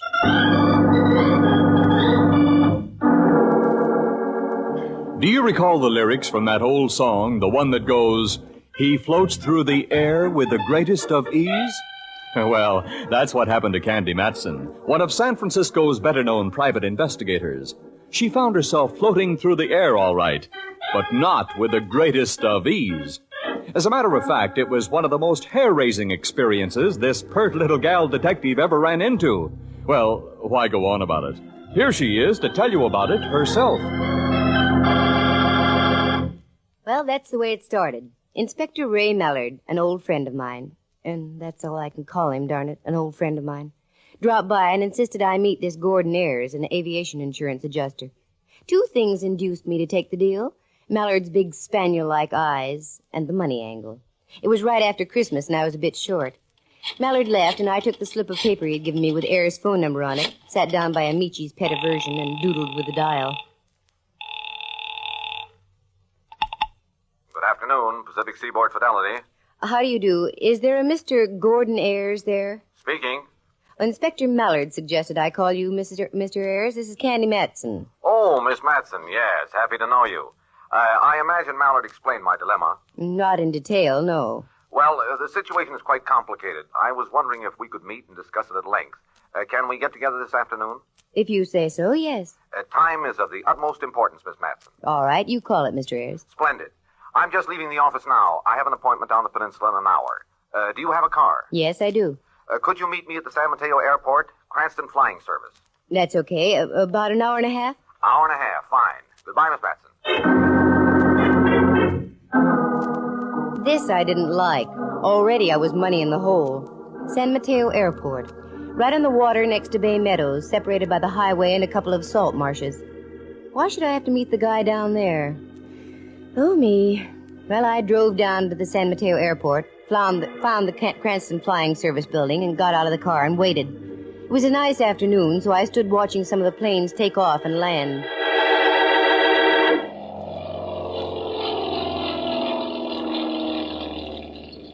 Pardon me, you aren't by any chance... Oh, no, of course not. No, I'm not by any chance. I'm Candy Matson. Are you Mr. Ayers? That's right. I didn't expect anyone quite so young. Well, did you want to talk, Mr. Ayers, or just stand there like a sea bass out of water? Oh, pardon me. I want to talk, of course. By the way, have you ever flown? On commercial airlines, many times. Why? Would you like to take a little hop this afternoon? What's that got to do with why I'm here? Plenty. It'll give you a picture of what I'm up against. In what do we fly, and who's going to be our guiding angel? Well, we'll probably fly in that Cessna over there, and I shall do the piloting. Well, I don't know. Have you been flying long? About 20 years. Oh. And I also flew for Uncle Sam in the late mess over Germany. Okay, I'll take your word for it. Good. Let's go into the office. Mother told me there would be days like this. Candy, she used to say, never leave the house without your parachute.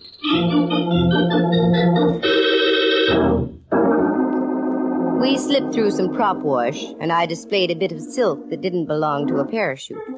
Then into the building that housed the Cranston office. It was typical. A glass-topped counter with various flying trophies hung about the walls. Old propellers, silver cups, pictures of planes, and assorted certificates. Ayres plopped his wallet on the counter, and the chap proceeded to check him out. We went out onto the field and climbed into the plane. Then Ayres gunned the motor, and we were taking off.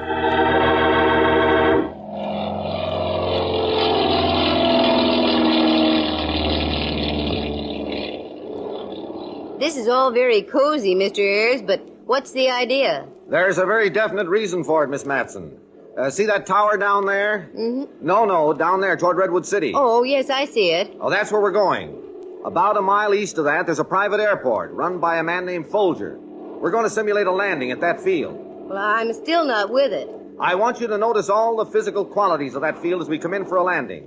Notice the boundaries, the hazards, and the amount of free space a plane has, especially a light plane. You make me feel like a latter-day Nellie Bly. Okay, Mr. Ayres, let's go. I'll watch. Fascinated as I am by flying, I started looking around. The lower end of the bay on our left, the skyline to our right, and the bustling peninsula directly beneath us. I was shocked out of my reverie when the plane turned on its side and we cut sharply to our right and out over the bay. I thought Ayres had lost control of the ship, but no, it was just a routine bank. Then another bank right, and we were nosing in toward an airfield down and in front of us. Did I startle you? A little. It's all right now that I know we're not playing tag with gravity. I'm going to cut the throttle now and nose in for a fake landing. I'm glad you told me. I'll know how to behave. Keep your eyes open, Miss Matson. Do you see any high-tension lines around the airport? No. Any fences, highways, or any other obstructions? No, I don't. Now, look, this is a normal landing. Mm-hmm. Now, if I were to sit the plane down here, I'd be about a mile from the waterfront. Then if I let the plane taxi the usual amount, I'd be up by those hangars. Any problems about that? None that I can see at the moment. Now, look carefully. You see anything at all? Anything? No. If I didn't know better, I'd say we were in the Sahara. Okay, then I'm going to give it the gun.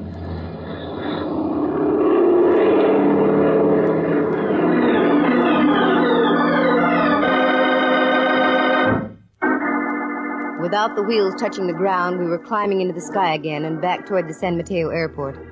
In less than minutes, Ayres brought the plane in for a neat landing, and we were over a very dry martini in a little spot in Burlingame.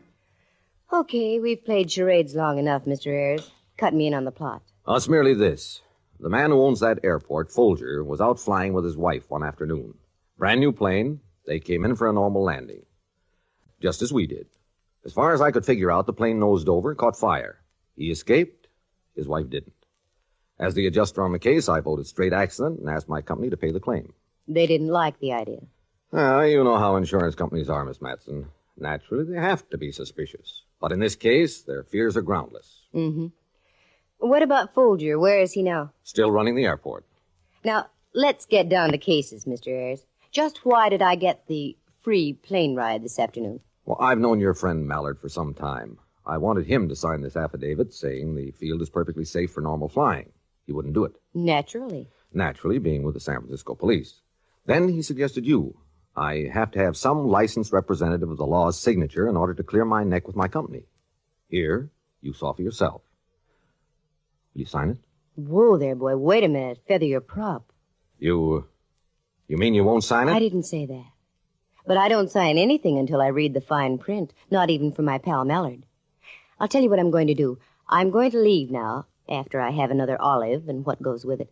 Then I'm going home. I'll call you tomorrow afternoon sometime. But, Miss Matson, Don't start to argue, Mr. Ayres. After my second olive, I get very stubborn. This got wilder by the moment. I was supposed to sign an affidavit clearing this joker on the basis of a 30-second buzz over a cow pasture. But oh no, I wasn't going to get caught with my flaps down, not for Mallard or anybody. I drove home to my penthouse on Telegraph Hill, dished up a warm tub, some warm soup, and then some warm blankets, and blacked out for the night. In the morning, I drove over to California Street near Old St. Mary's. I wanted to see a good luck piece of mine, Rembrandt Watson. Rembrandt's a photographer and tops in his profession now that he's not supplying the rent for all the bistros on the Barbary Coast. Candy, my lily, greetings. You know, if I was a GI, I'd slug you for that. How are you, Rembrandt? Strictly je suis très bon. That's French. Well, that's your opinion. And that's English. Oh, Dove, you look as well scrubbed as Mount Diablo after a rainfall. There's a romantic parallel. What brings you about on this lovely day? This lovely day. How would you like to go for a little drive, Ducky? Well, let's see. I was supposed to have tea with Diogenes Murphy, the honest Irishman. But he'll understand. Yes, I'd love it. Where are we going and why? San Mateo. And for why, I don't know. Well, that's San Mateo for you. Anyone else going with us? No, just the two of us. Oh, good. Then I shan't have to ride in the tunnel. Wait just a moment, Dove, whilst I toss Henry me Great Dane a brisket or two, and I'll be right with you. Rembrandt fed his monster. We piled into the car and whooshed off to San Mateo. On the way down, I tried to plot a course of action. It wasn't easy. As my friend Ayres had said, the field was free from flaws, and where do you go from there? I was soon to find out.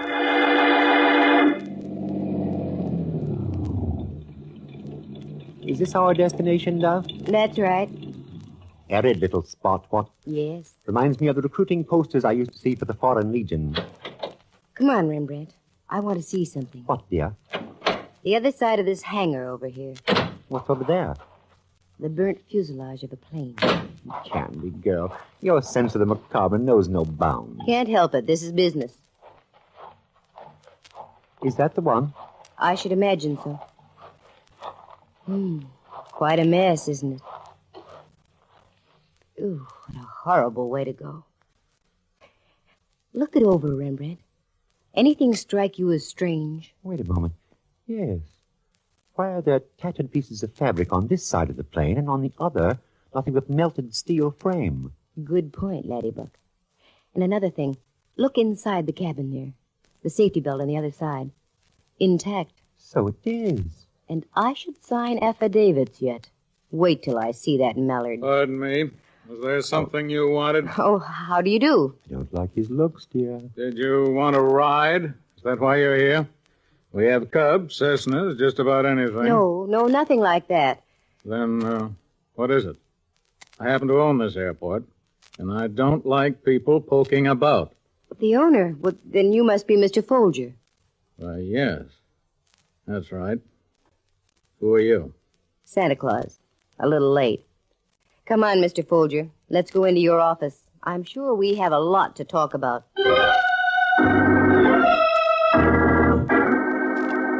Folger led the way, and we went into a little Quonset hut type of building that served as the airport office. There were no trophies here, nothing but bareness. On one side was a pot-bellied stove, and on the other a mangy-looking parrot inside a cage.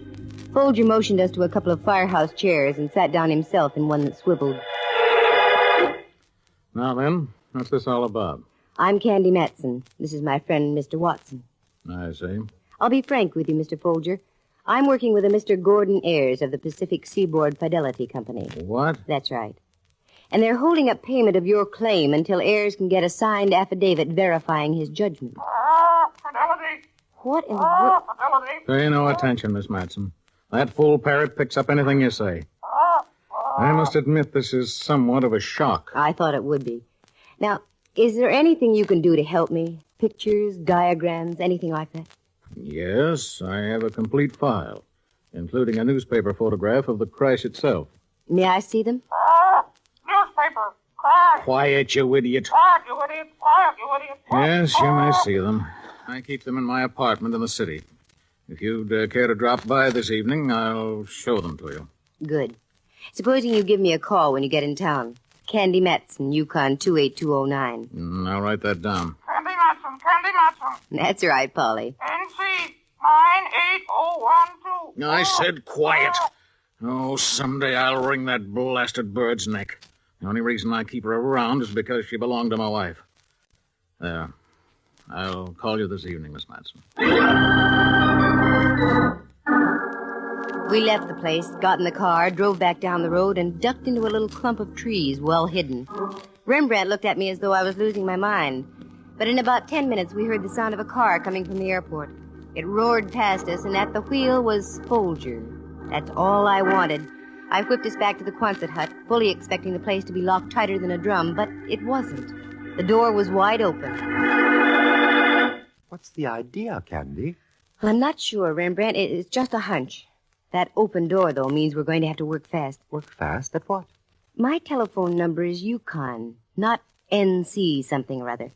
I have a sneaking idea that somewhere back in the dim recesses of that parrot's memory, I can get a key to this whole thing. Now, hello, Polly. Pretty Polly. Give me a pencil, Rembrandt. Pencil? Here. Thanks. Pretty Polly. Candy Matson, Yukon 28209. Pretty Polly. Candy Matson, Yukon 28209. Candy Matson. NC. 98012. 98012, that's it. Thanks, Polly. Come on, Rembrandt, let's get gone with the wind. I left Rembrandt off at Diogenes Murphy's place on Van Ness Avenue and drove downtown. I ran into a present-day miracle by finding a place to park, then took the elevator up to the offices of the Pacific Seaboard Fidelity Company. I spotted Ayers' office and walked in. Well, Miss Matson, sit down. You're as good as your word. Thanks. Got anything for me? I may have, but first I want to know if you've got anything for me. Some little piece of information you've been holding out. From your own company, for instance? I don't quite understand you, Miss Matson. I'll come to the point, then. How in the name of Kitty Hawk could you honestly pay a claim on that wreck at Folger's Airport? The plane was obviously burned only on one side, the passengers. And also, the passenger's safety belt was still intact, tightly fastened. You're a suspicious little thing, aren't you? Well, I'm like the insurance companies. I made the same mistake myself. That fuselage you saw was a training plane. It cracked up on a routine flight. No one hurt.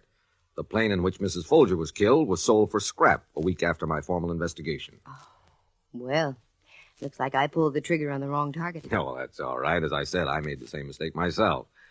However, I don't think it was advisable for you to go down there without consulting me first. Oh? Folger called me on the phone right after you left. You've given him a fine case of the jitters. Look, Mr. Ayers, I operate in my own manner. If I saw reason to give Folger's cow pasture the once-over, that's as it should be. And if that isn't agreeable to you, you can get another boy or girl. Oh, now, wait a moment. I'm sorry. No, you continue doing as you are. Good. Naturally, you want to be thorough about this thing, and I can't blame you. Right. Now then, what's the next step, Miss Matson? Well, offhand, I really don't know. I'll call you first thing in the morning. First thing in the morning, fine.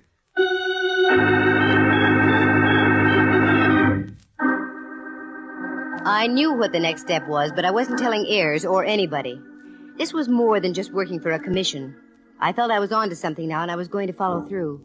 I called a friend of mine at an aviation insurance brokerage and got enough night work to keep me going until next St. Swithin's Day.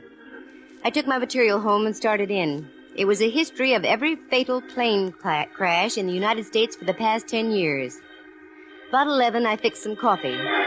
About 2, I started to nod. Pinched my cheeks and snapped out of it. About 4, I had some more coffee. Then at 7, just as the sky dawned red-streaked across the bay, I found what I wanted. Exactly what I wanted. It didn't tie together yet, not all of it. But the knot was now begun.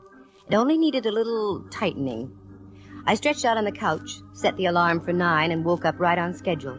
Once again, I got Ayers on the phone. Pacific Seaboard Fidelity, Ayers speaking. Good morning, Mr. Ayers. Candy Matson. Oh, good morning, Miss Matson. How do things look? Well, if you're referring to me, awful. I've been up all night. By the way, I wonder if we could make that flight again. Flight? Yes, over Folger's Airport. Only this time I'd like to make an actual landing. Oh, why, sure. That can be arranged. And I'd like Folger to come with us. I want him to describe just what happened as we go along. Oh, well, yes. This morning okay? The sooner the better. I'll call him right now. Have him get a plane ready. I'll meet you there about noon.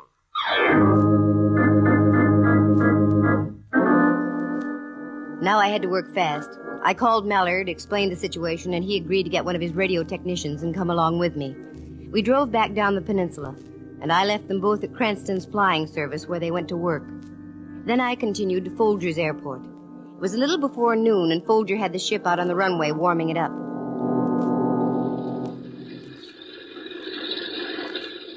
Hi there, Mr. Folger. Seen anything of Ayers? Yeah, he's in the office. He'll be right out. Come on, you can get in. Okay. Here comes Ayers now. Here, let me give you a hand. You can sit up front, and I'll sit back here. All right. Thank you. Right on time, I see, Miss Matson. Yes. Got the plane gas, Folger? Yeah, all set. Well, I guess we can take off. Here we go.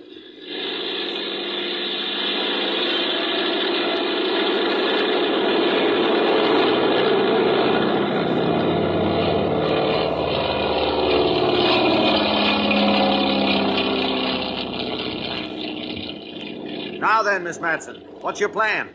Just do what we did before. Circle out over the bay and come in for a normal landing. Okay. I'll bank her here. Fine.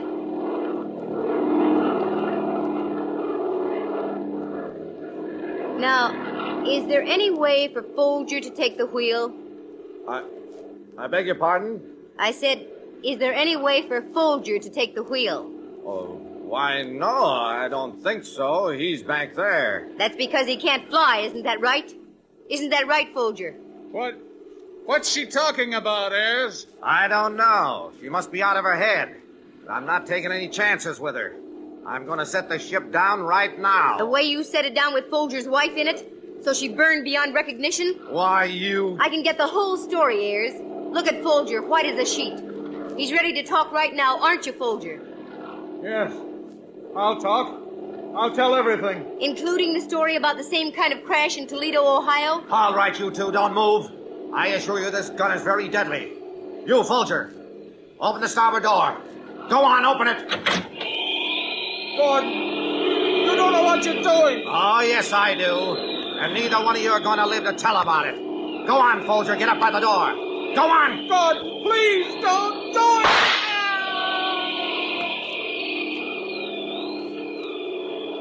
What a fine rat you are, Ayers. You're next, Miss Matson. Just a little too darn smart for your own good, aren't you? I should have known better than to try to use a dame for the fall guy. Go on, stand up by the cabin door. Sure. Okay. I'll stand up by the cabin door. Well, Candy Girl, let's see you get yourself out of this one. I hope Mallard's still listening to this mic. Mallard, you big dumb cop, can you hear me? I can hear you, Candy. What's wrong? I had to tap Ayers over the head. What do I do now? I don't know how to fly this thing. Wait a minute. I'll put Cranston on. Miss Matson, listen carefully.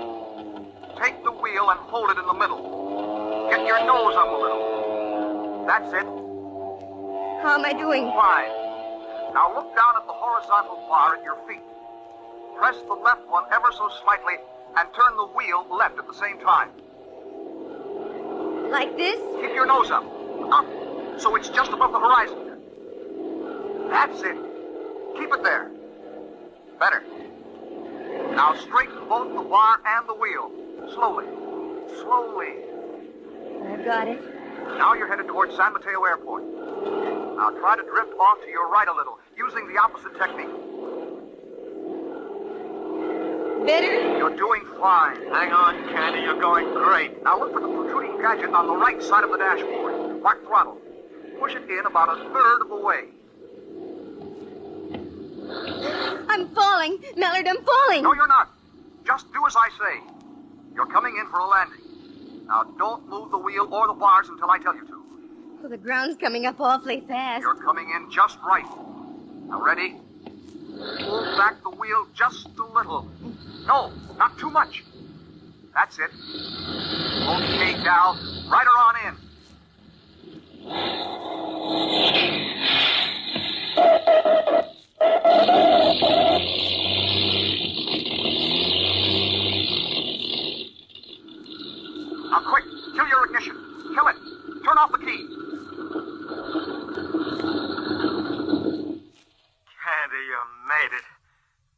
I said... Come on, Cranston, let's get out to that plane.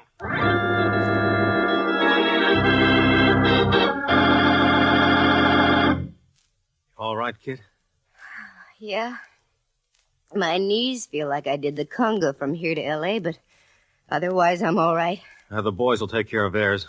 Come on, we got a report to make. Report? Sure. I sicked you onto this heirs guy purposely. What? Sam and Teo didn't want to scare the guy off until they solved the case. So we cut you in on the deal without you knowing it. Candy, you did it. We've got a recording of the whole thing made over the plane's radio. Congratulations, Candy. You'll get a nice hunk of dough for this. Nice hunk of dough of all the dirty tricks. Mallard,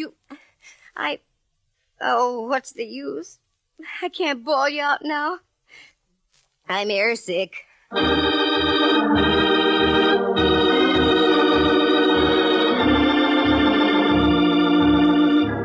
It was a very slick deal. Ayers was a top-notch insurance boy. About 5 years ago, he met up with Folger. This was in Toledo, Ohio. Folger was married to a very wealthy gal, but couldn't get his hands on any of the money. Ayers hit upon a pretty little method of mayhem back there. He took out a license plate under Folger's name, fireproofed his half of the plane, also the passenger's safety belt. Then one fine day, he came in for a landing, deliberately pancaked the ship, left the motor running, and let the crate burn, with Folger's wife in it. They collected plenty. In those days, they had the names of Smith and Jones or something like that, and Ayers was the insurance adjuster. They moved on to California, took the names of Ayers and Folger, and set about to do an encore on the same old act. Folger met another wealthy gal, married her, and set himself up in the airport business. Ayers got himself a job with a San Francisco insurance outfit, and voila, they were ready for another crack-up. My suspicions were first lit up when I saw Ayers' face. He had more scars and stitches than a well-seasoned hockey player. And that broken-up fuselage behind Folger's airport, that was another giveaway. It was a test model they'd used to make sure their plans were all set. But the real giveaway was the parrot. What a memory. NC 98012 was the license number of the plane that crashed in Toledo, killing Folger's first wife. The parrot was also her pet, and Folger had kept it for sentimental reasons. He shouldn't ought to have done it, though, because through the parrot I traced the whole thing. It was a nice one-time racket, but they should have quit before the police tripped them up. Oh, yes, Ayers was convicted. And Pacific Seaboard Fidelity rewarded me quite handsomely. But that Mallard, deliberately using me for bait. I got even with him, though. I made him take me deep-sea fishing about a week later. Oh, did he get sick. Seasick. And I just stood there and laughed and laughed and laughed and laughed. Listen again next week at this same time. For excitement and adventure, just dial... Candy Matson, Yukon 28209. Heard tonight were Lou Tobin as Ayers, Harry Beckville as Folger, and Jack Cahill as Cranston. Henry Leff as Inspector Ray Mallard, and Jack Thomas plays the part of Rembrandt Watson. The program stars Natalie Masters as Candy and is written and produced by Monty Masters. Sound effects were created by Bill Brownell and Jay Rendon. Eloise Rowan is heard at the organ. The characters in tonight's story are entirely fictitious. Any resemblance to actual people is purely coincidental. The program came to you from San Francisco. Dudley Manlove speaking.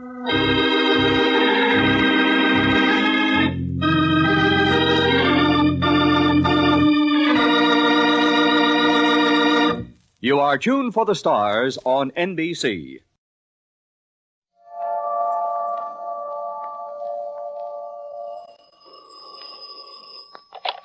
Hello, Yukon 28209. Yes, this is Candy Matson.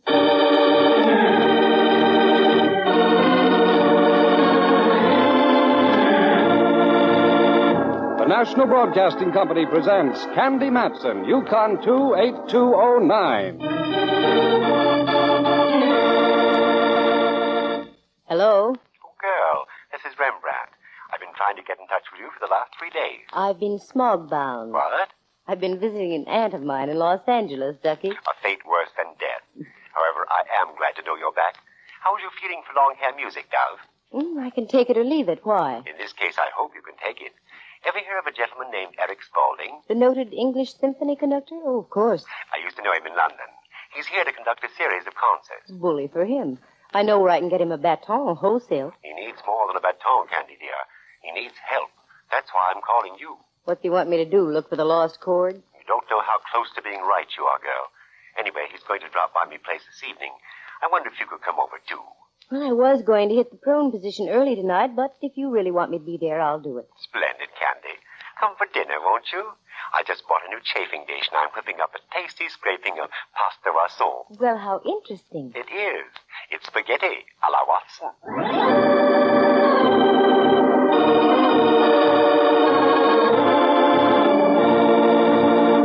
Candy Matson, the girl all San Francisco claims to know personally.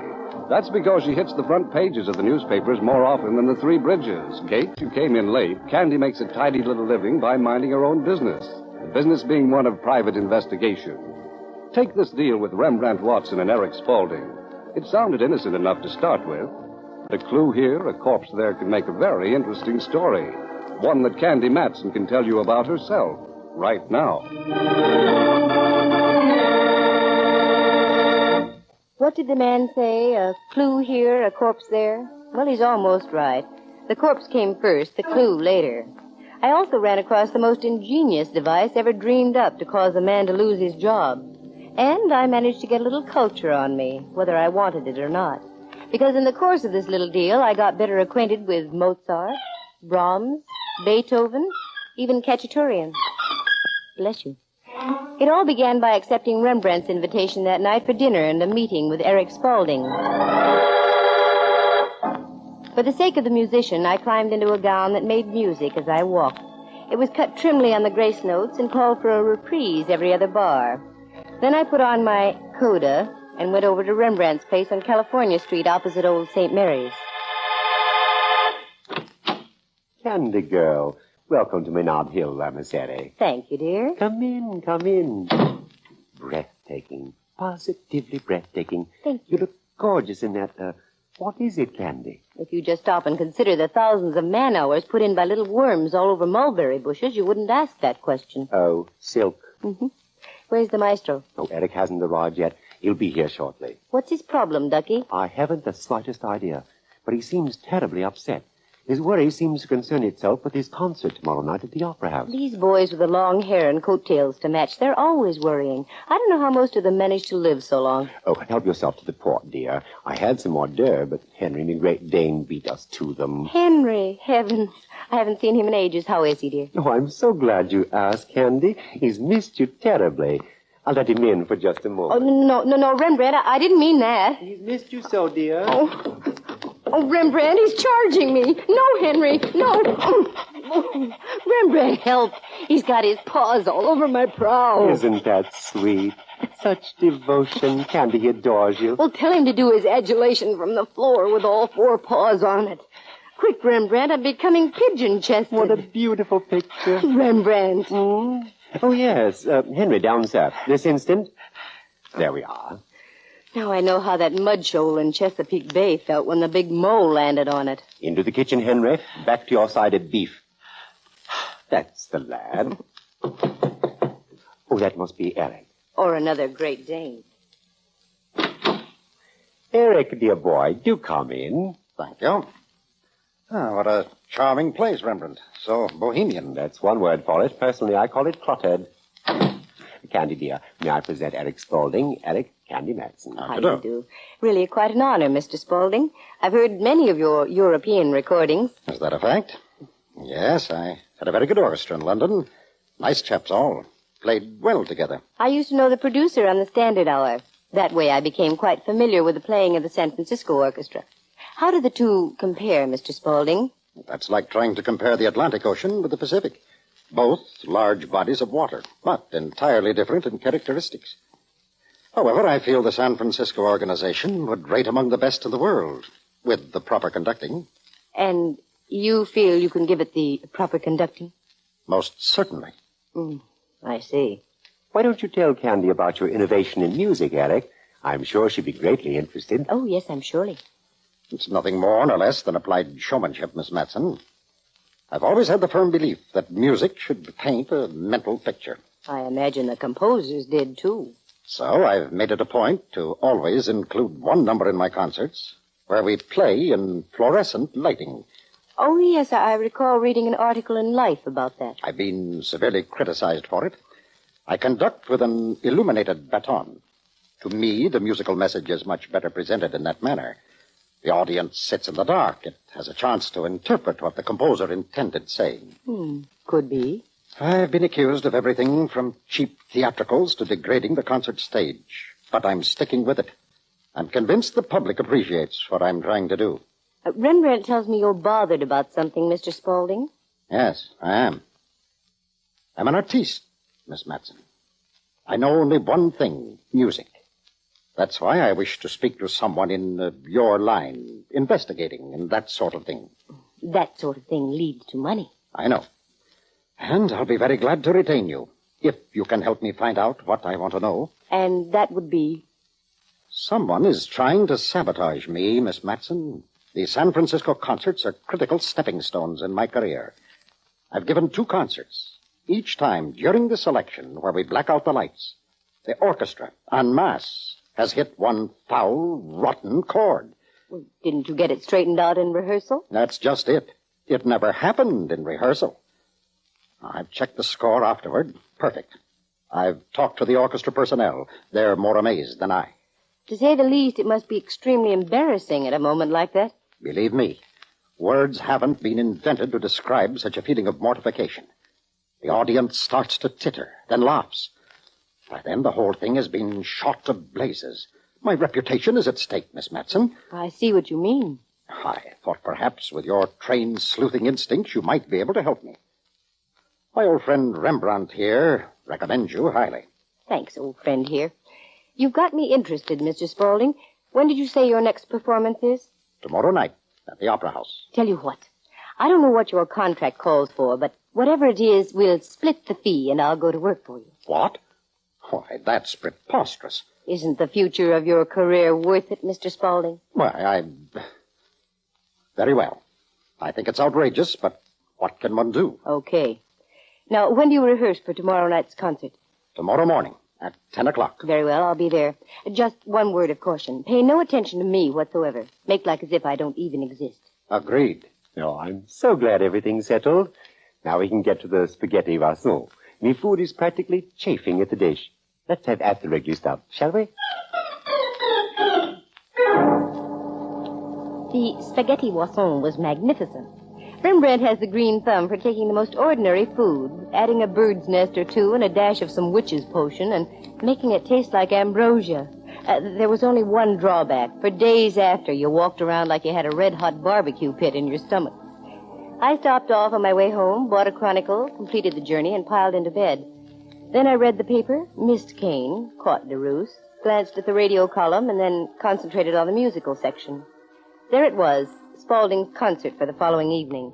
The first movement from Brahms first, the Fountains of Rome, the Rienzi, so on and so forth, and for his blackout selection, Swan Lake. With that, I dozed off, and before I could pick up the remnants of a dream I'd had the night before, it was morning and I was dressing and on my way to the Opera House. Just a moment, young lady. You're not with the orchestra. No, I'm here on official business for Mr. Spaulding. Oh, sure. Go right on in. I passed through the stage door and onto the stage itself. Just as I did, a little faraway thought started tickling the back regions of my brain. Spaulding. By a strange quirk, there was a gal who plays first flute in the orchestra named Spaulding.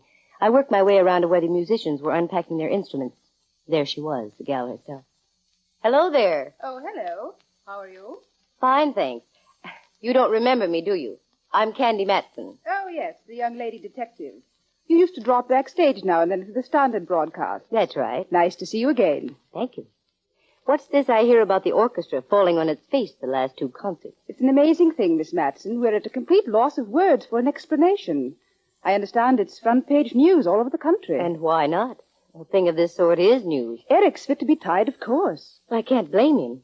Incidentally, I just happened to think, isn't your name Spaulding, too? I beg your pardon?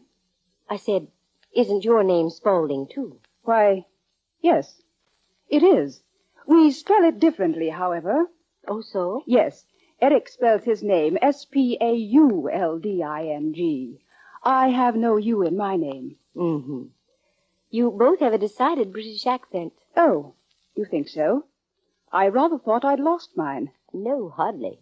Tell me, how do the members of the orchestra feel about these numbers played under fluorescent light? Well, it doesn't bother them. They think it's slightly silly, but they don't pay any attention to it. Each conductor has his own little idiosyncrasies. I see. Well, I hope you have a fine rehearsal, Mrs. Spaulding. Miss Spaulding.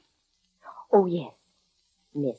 You're going to be around for the concert this evening? I believe so. I find it becomes more interesting all the time.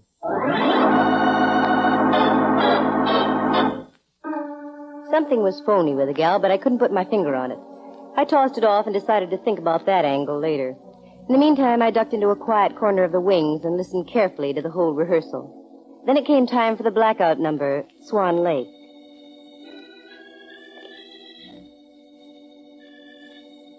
It went beautifully, without a hitch. At the finish, Eric mopped his moist brow and spoke to the orchestra. Ladies and gentlemen, thank you very much.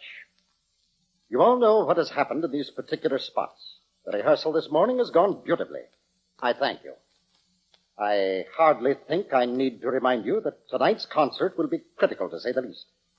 If we repeat what has happened in the past two performances, I shudder to think what will be said of me and you as an organization. Will you all please pay a special attention to the score this evening for my sake, as well as yours? That is all, and again, I thank you.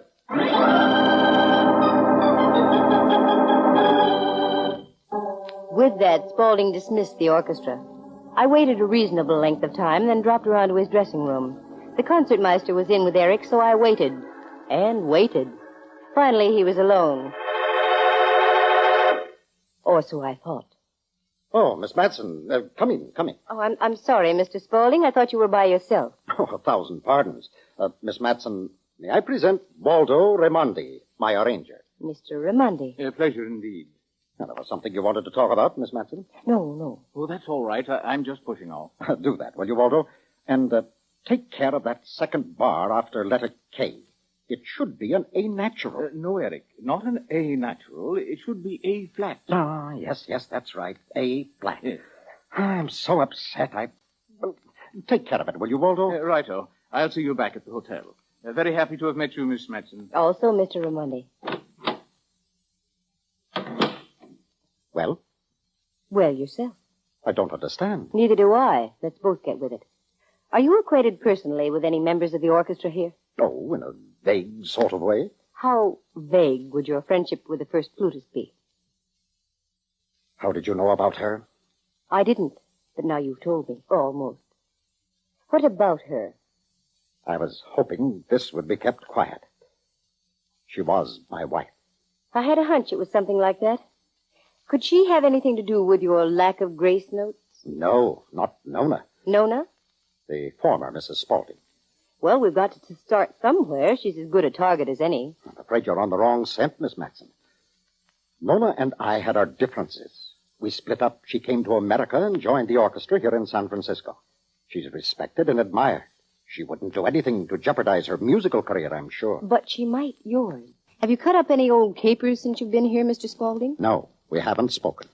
It's an unwritten rule we've both observed. This has the same aroma Monterey has during the sardine season. Well, I'll keep plugging away. Good luck on the concert tonight. You need it.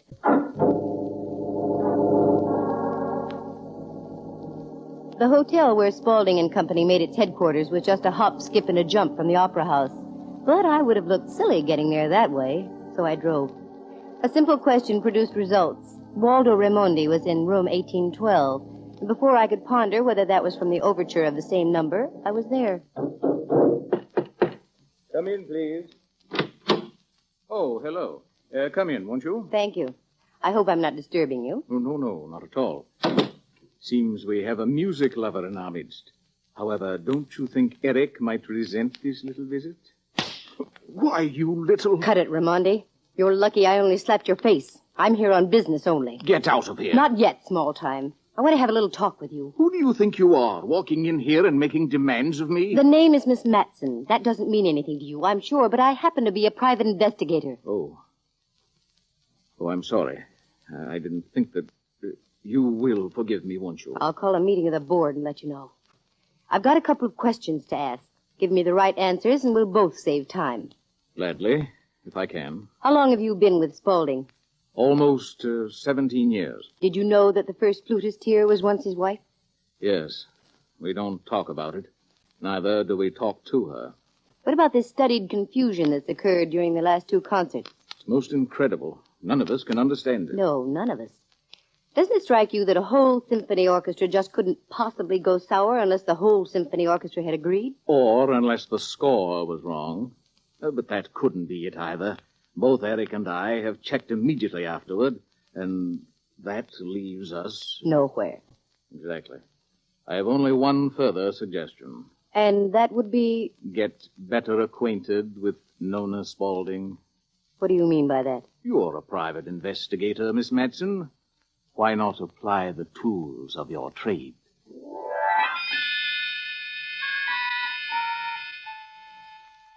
The whole thing was becoming as simple as hydrogen. Using my cool Sam Spade logic, I decided to do nothing until after the concert that evening.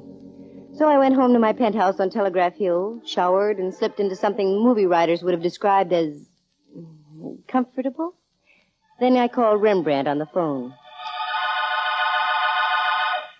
Rembrandt Watson Studios. This is Candy Matson, Private Eyeball. How delightful. We both got to plug in. Yes. What's on your mind now? You, dear. How would you like to attend the Spaulding concert tonight? Oh, Candy, I've heard music before. So have I. But this is more or less a command performance. I recognize the command in your voice. Very well. Shall I dress?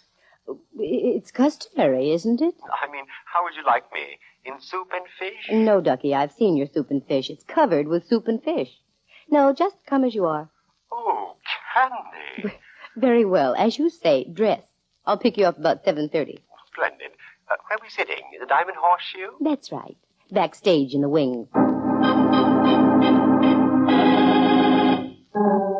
I bustled about getting ready.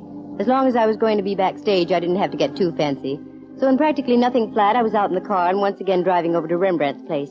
He was ready, he jumped in, and we took off for the Opera House. The carriage trade was arriving at the carriage trade entrance, so I found a place to park out in back, and then we went in, talked to Wally, one of the stagehands, and got 2 chairs on the left. Just at that moment, the concertmeister gave the cue for the orchestra to tune up.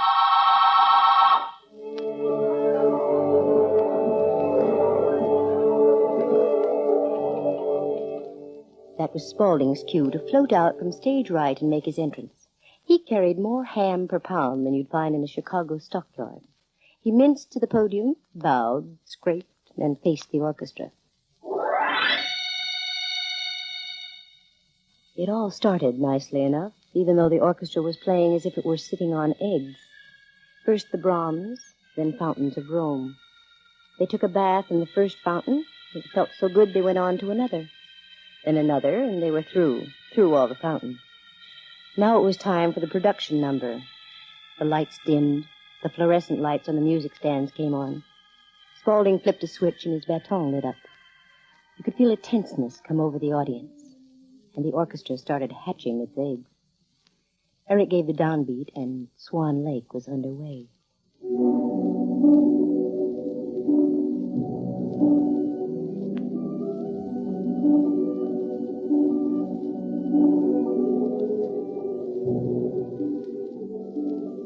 Everyone seemed to feel that the worst was over. You could almost hear the snapping of spines as the audience relaxed and settled back in their seats. And that's when it happened.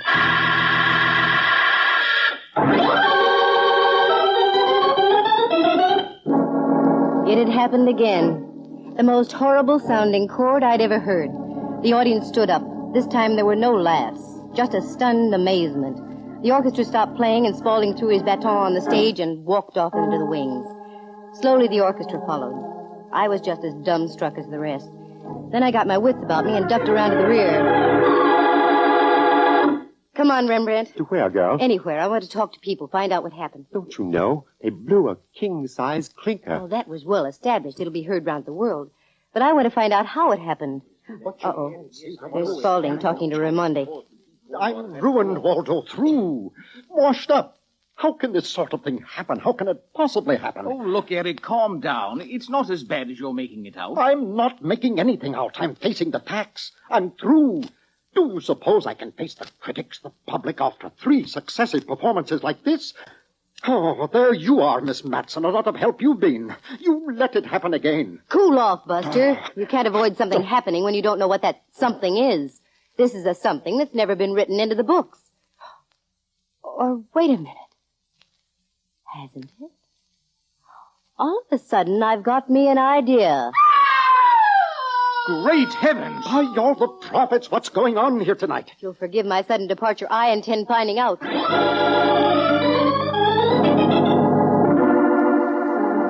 We made like the cavalry going up San Juan. The scream had come from off stage over in the dressing rooms. That's where we headed. By the time we got there, a crowd had gathered. And there, in room 14, with her flute clutched firmly in her hands, lay Nona Spaulding. I'm going to try and get through here and find out what's happening. Excuse me. Pardon me. Oh, How is she, Candy? she's not feeling well, Rembrandt. As a matter of fact, she isn't feeling at all. She's dead.